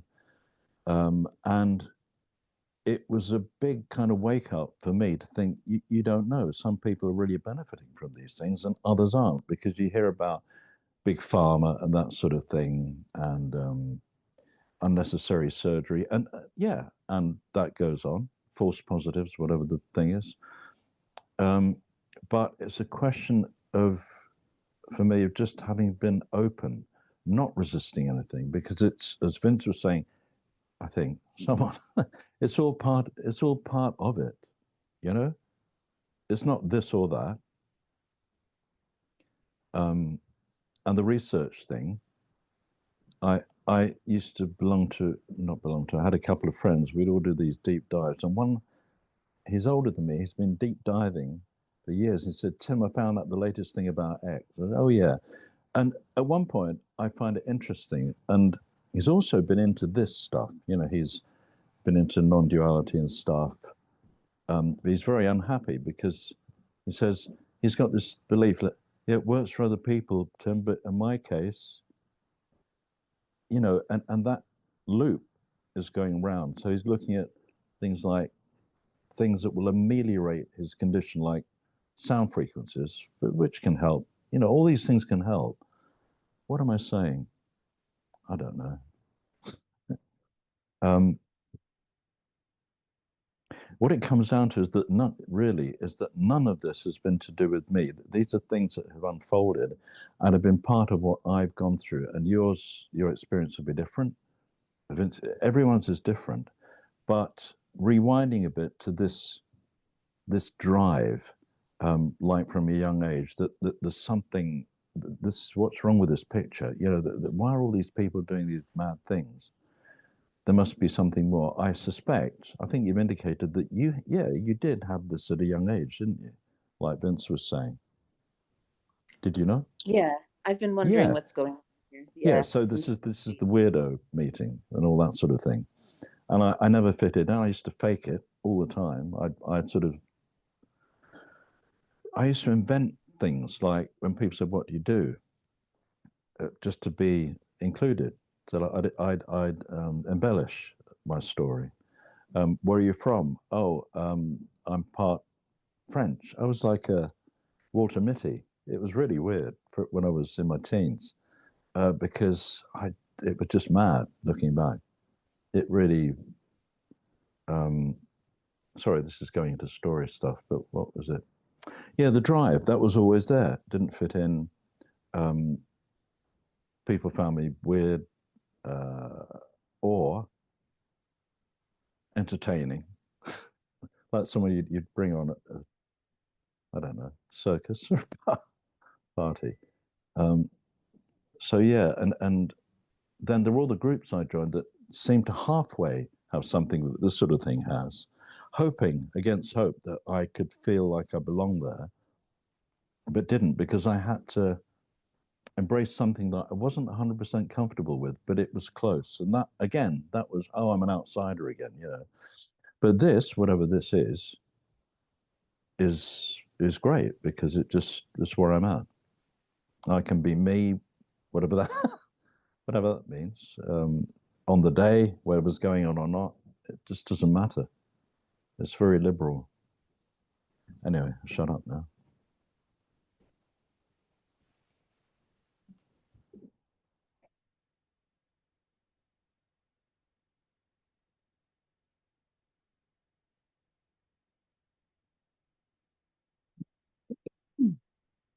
Yeah, thanks, Tim. And I think I would say, Vince, like, I think I'm back for my next hit. In other words, Paul kind of knocked my thoughts off of their axis, and now I'm like here for like, okay, what's my next like meteor to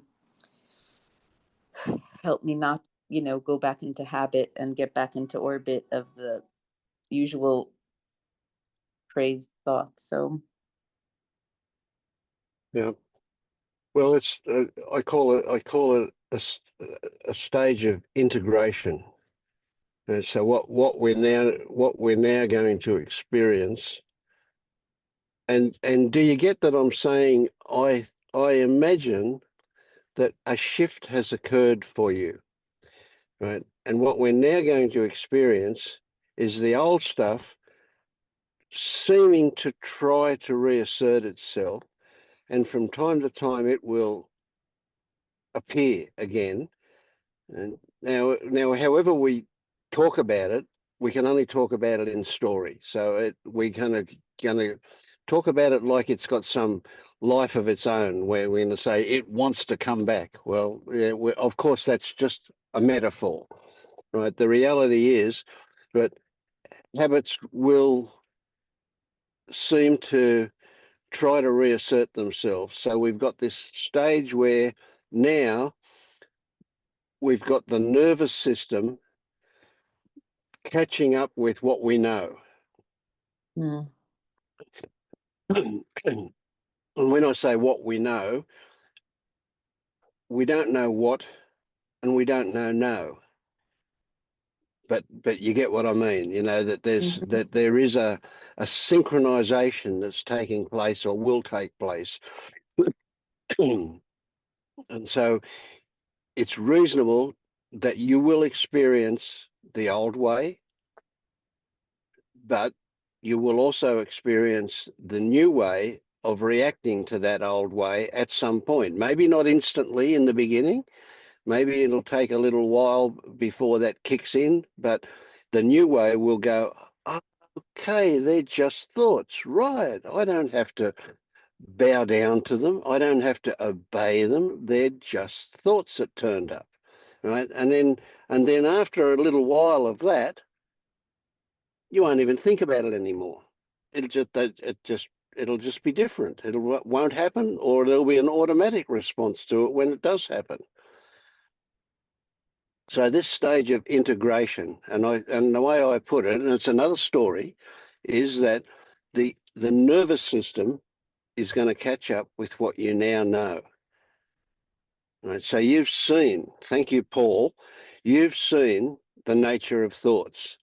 They just appear as objects, and they themselves know nothing. They are just thoughts.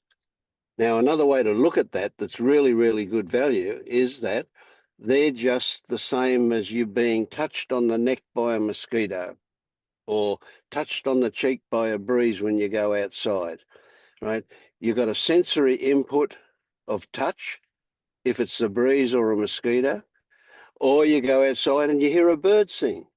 You've got a sensory input to your audio system, right? Or you go outside and you see something. Doesn't matter what it is.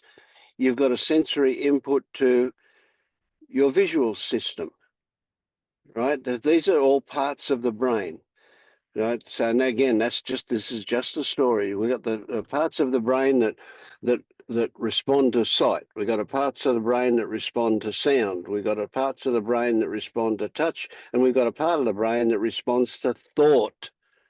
It's just another sense input. The thoughts that turn up. No different to the breeze or the bird song or the flower that you see. You follow me? Yeah, and I guess my question about I've been or thoughts have been whatever collapsing more. I mean, this started, we've been talking about this for a while and even more since this Sunday. And um I guess the question is, how do I relate to seemingly more necessary thoughts, like if I work on my business or do research about my health or stuff within the life that requires thought? Is that valid? Or after you wake Yes. up, you don't do that anymore? You just hope that God will just like put it in your brain? No, no, no, Or no, no, no, no. It's true. It's true that a trust that the body has the intent to heal and be healthy, right? Now let's forget about God, right? That's God's a good metaphor for life in general, right? Mhm. But in this case, the body has has a natural tendency to want to heal, to want to be healthy, right? So that's good. Let's encourage that, right? Let's recognize something that gets in the road of that, right? One of the big things that gets in the road of that is stress. And guess where stress comes from? Believing thought. Mm. No, look, you're going to do research. Just as you're going to breathe and you're going to walk and you're going to talk and you're going to eat and you're going to do those things. All of that's going to happen. And including in that will be research about things. Now, what will happen is that you'll take there'll be a different attitude towards your research than what maybe there was once upon a time. Yeah. Right? So for example, you might want something to be true. Well, now that won't have as bigger influence as it used to have, because you'll see also that there is this information and you want it to be true, so you're more inclined to believe it. You'll see that because you're much more relaxed and much more open to possibilities. Whereas before, you may not have seen it quite so easily. So being relaxed and open allows a lot more possibilities. So So if even it an awake happens, person can do research, but of just the course, stress. Mm-hmm. So you're saying it's not futile or unenlightened to do research or work on your business or whatever. absolutely not. That's perfect. Of course you will. Yes. Yeah. But the stress is not there. And sometimes stress will be there, and even that's okay. Yeah. So look, here's a good example. I drove back from my son's this morning. My son lives currently about 250 kilometres from home, and we drive an electric vehicle. And the electric vehicle tells me that I can do 398 kilometres before I run out of battery. But I know from last time I drove from his place that that's not true. I'm actually only get closer to 250 kilometres before I run Mm. out of battery. So when I charge up at his place last night, so I'm fully charged, and I get in the car this morning and I put into my navigation thing how far it is to home, and it tells me I'm going to get home with 7% of my battery left, right? My wife's saying we should find somewhere to charge halfway home. Well, we couldn't find anywhere to charge, so we're driving. So I'm looking at the figures, and I'm looking at the amount of battery I've got left, and I'm looking at the kilometres I've got before I get home and so on. Am I thinking?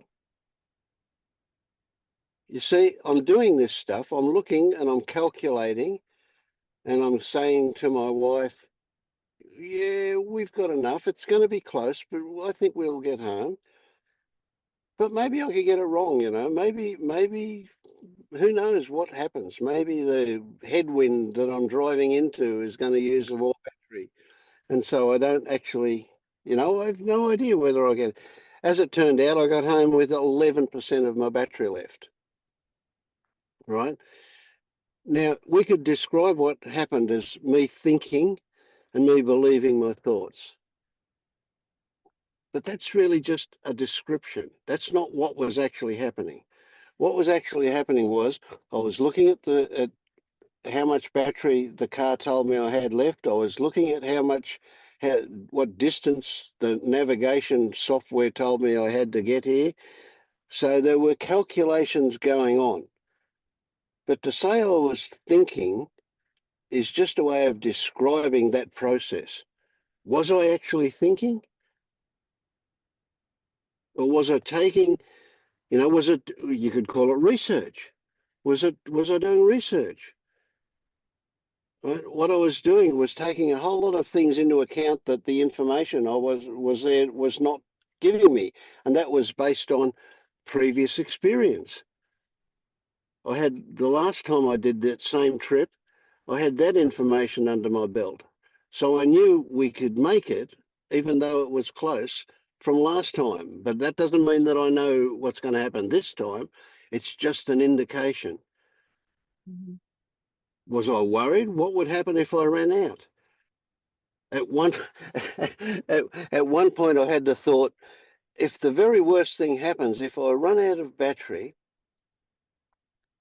or if I get down to the point where I realise that I've got very, very little left, maybe a couple of kilometres left in my battery, maybe what I have to do is go to somebody's house, knock on the front door, and offer them some money to let me charge the car with my slow charger, right? Which means that I'd plug it in and it's only going to charge it at 1.3 kilowatts per hour. So for me to get home, I might have to sit there for 2 hours, you know. So I wonder if I'd have to offer them $10 or $20 or $50 to get it, you know. So I had that thought, but did I believe that that's what I would have to do? No, I thought it's just a possibility, Mhm. you know. So there was no stress about that. Mhm. So when you're talking about research and when you're talking about doing those things, uh, drop the labels and just see, is it that you um, ask AI to give you information about bone density, or you ask Google, or you go to a medical journal? Right? All sorts of possibilities turn up, Mhm. and they happen if they happen.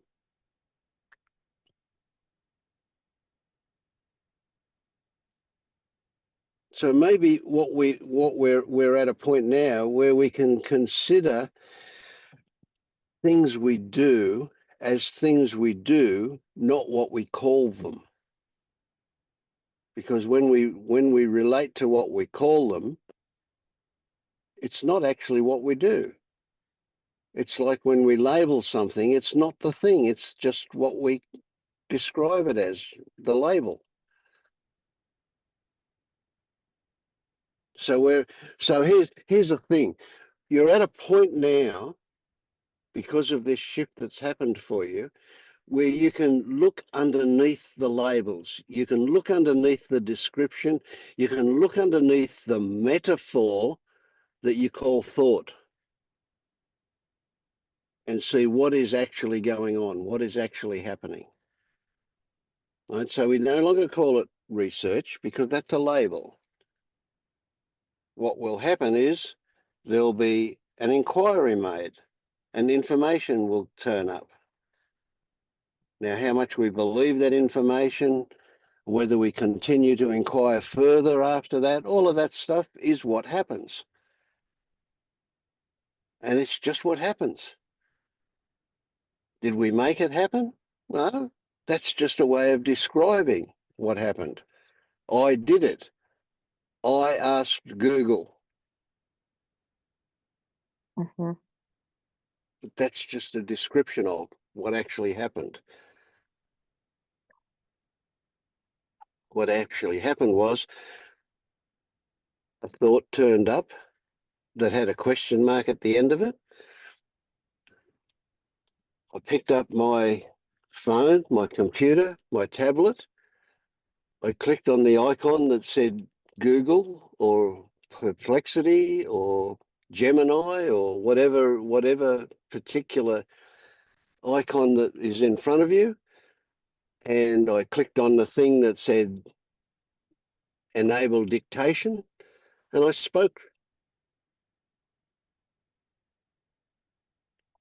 So Siri, tell me about bone density.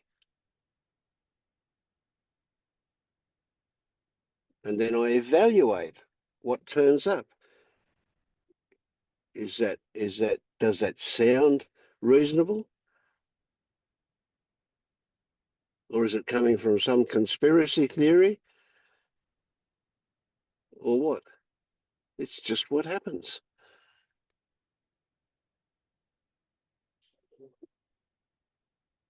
Yeah, now thoughts are rising about not wanting to do anything. Like, what if I just don't take care of my health or nothing and just sit here on the couch? Like, in other words, what if I don't want to do research or take, like, for the last 2 years since they told me similar things 2 years ago, I did a little research and let it go, and it's gotten worse. And like, what if I go that route and don't try to make my life better in any way? My health, my work, my relationships, um, getting out there and meeting new people and doing new things. What if I don't do anything? I better start like getting hysterical again, but to motivate Mm. myself. But Well, I'd say that's an interesting question, and who knows the answer? Is it possible that you can do nothing? I don't know.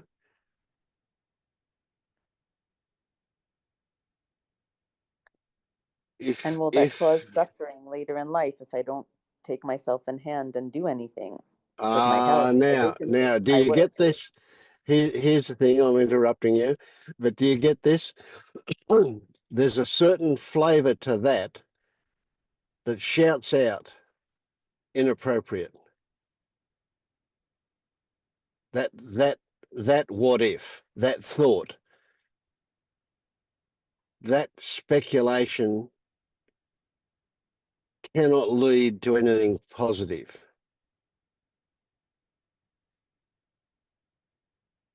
Unless the fear is what drives the action. In other words, like you got a thing from Nah, a doctor, yeah. and so you started walking. So, Yeah, but it wasn't like through fear. There was no fear there.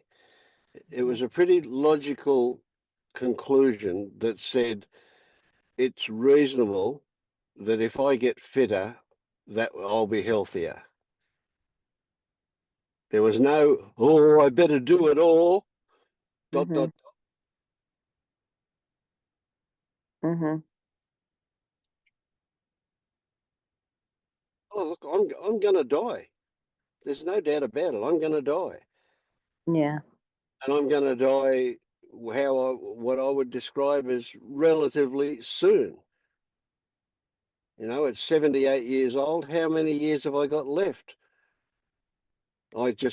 Somebody famous died yesterday and they were 80, 2 years older than me. But if I remember rightly, somebody famous died a couple of weeks ago and they were younger than me. Mozart died at 39, so you're doing good.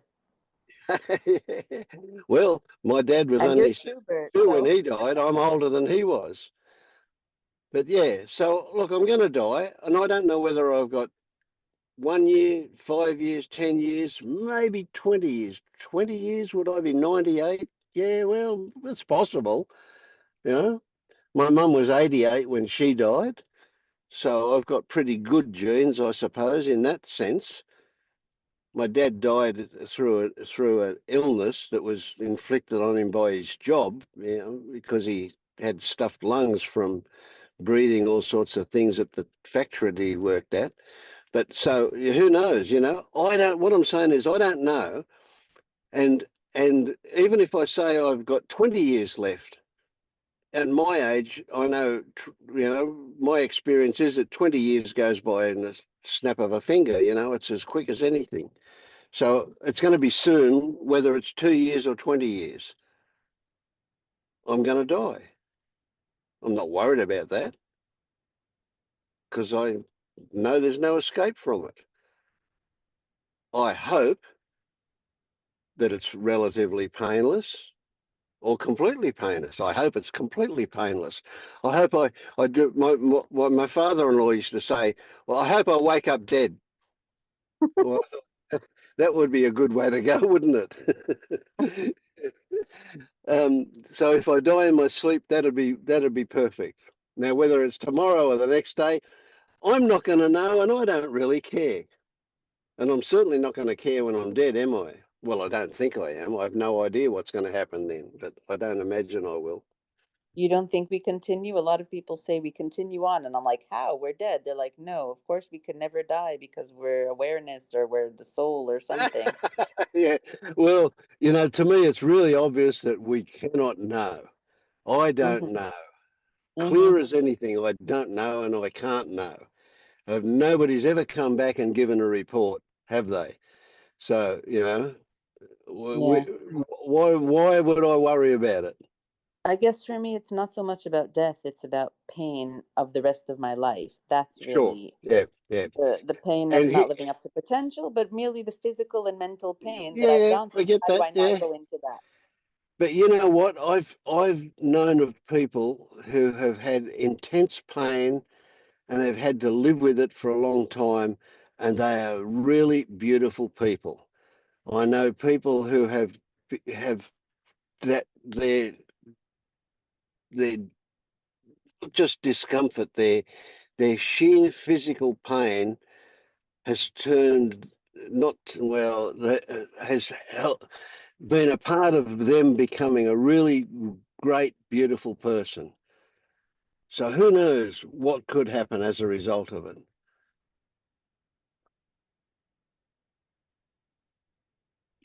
I think one of the reasons I used to be a part of the life after death crowd. It's like a confession. I was that man. Um, and in fact, that was my entree into all of this. A friend's mum ran a local spiritualist church. I won't go into the details of that, but there seemed to be evidence from what came through that there is existence beyond this, whatever this is. And I've been in and out. I had been in and out of that kind of world for some years, and in the end, I realized it was because simply because I was afraid of not existing. That's really, it's a no-brainer looking back. That's what it was. And that also there's the possibility that if all of this is made up, which I think it is, why might not the next thing, whatever, if there was one, if there is one, be another dream? That's another possibility. Endless dreams until they're not. Like, you know, is it one of the Star Trek offshoots where Odo, the character, he's a shapeshifter. And eventually, after his role is played on board whichever craft he's on, um, he returns to the pool and he just melts into this golden whatever. But he's playing all these roles throughout the different, I guess, incarnations of whatever goes on in Star Trek. He's playing these very important roles. But he somehow realizes that at some point this will end, the roles will end, and he goes back to the metaphor of the pool, the collective, the nothing and the whatever. Maybe it's that, but I don't know. But to reiterate, it was just because, and then it was more that I was frightened, like we've just been talking about, of the way, what preceded death, great pain, and then having to look at the, I suppose, grief of those close to you, and not being able to do that, all that sort of thing then. But that's beginning to fade now. I mean, there's a little bit of that, particularly the last thing. There's still some attachment to family, I admit, but it's not as strong as it used to be. Yeah, that's how it was. Mm.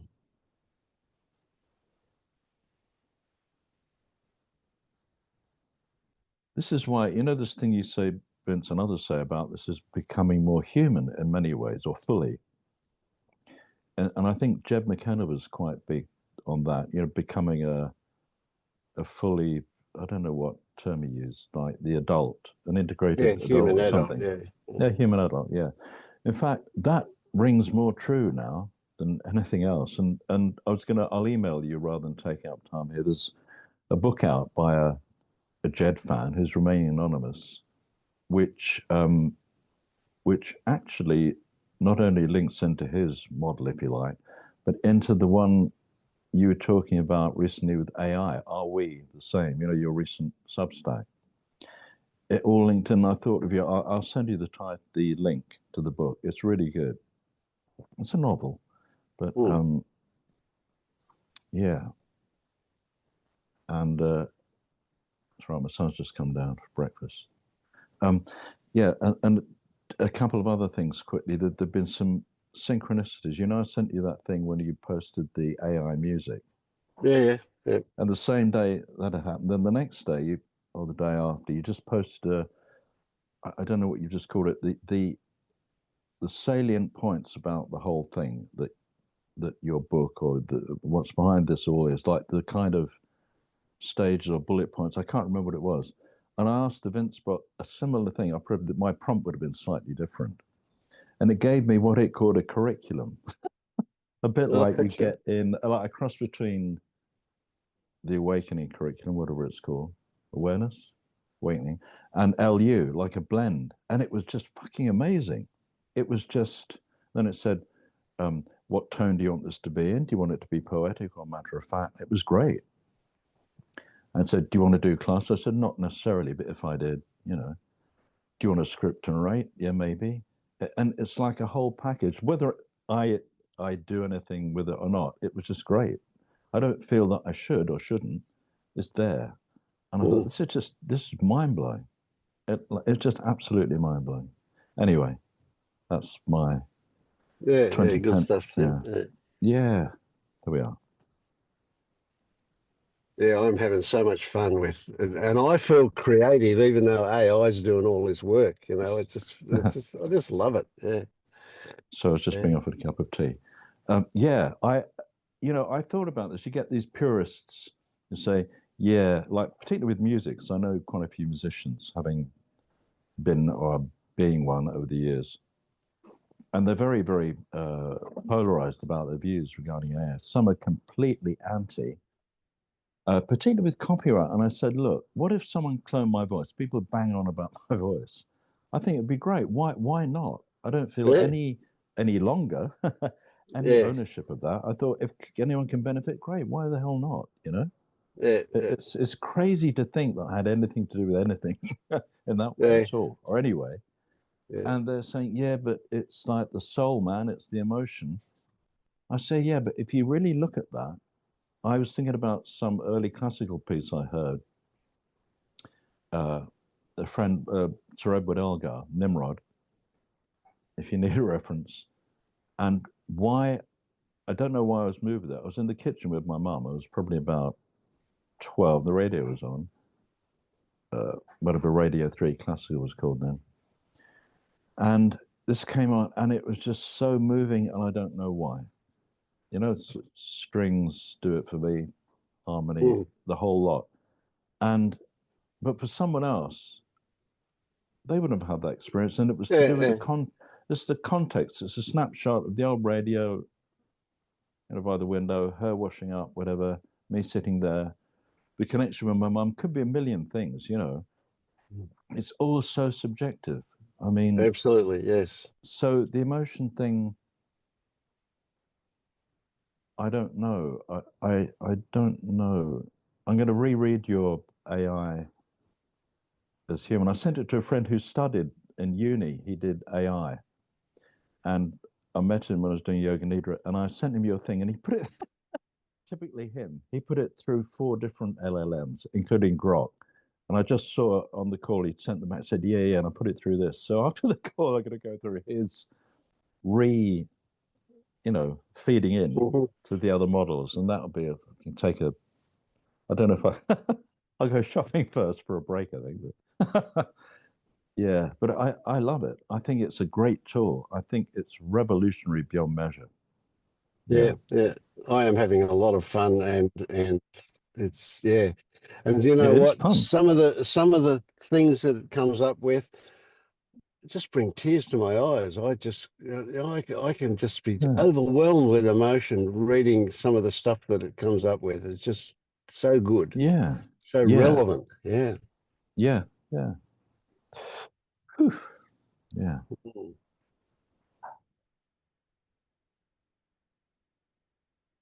And I did one at my son's. It took me 12 minutes to get. I put down a list of about 6 things about my son and his wife, and then I fed that to ChatGPT and said, write me some song lyrics about this, and then I put those song lyrics into Sono, and I told it to do a reggae thing to it. And then I played them that song, and they were sitting there laughing and crying how good it was, That's amazing. And it's all done, it's finished and done now, but it was that was 10 minutes of absolute beauty and love. It was just so good. Yeah. And that's the thing. It doesn't matter what the tools were. It doesn't matter whether even if there was a you who came up with it or not. That's right. Totally irrelevant. The result of their joy is the thing, completely irrelevant. Yeah. It's I mean, I can see, if you've been into music and stuff, you can see how some of the bits are generic, like you say reggae. If you put more prompts in, you can get something that could be a bit more interesting. But the one you did was I could hear where the changes are coming from, and that it might be a bit generic. And for and sure. the same with the one I did was no better. It was just a different genre. I like crooners, and it did this sort of. I told it to be croon, and it came out as country. Mine kicked off as crooning, and then this beat came in, sort of a jolly. It probably felt it was too, I don't know what, Tony Bennett, but then this sort of groove came in. I thought, oh, so what, could always be tweaked.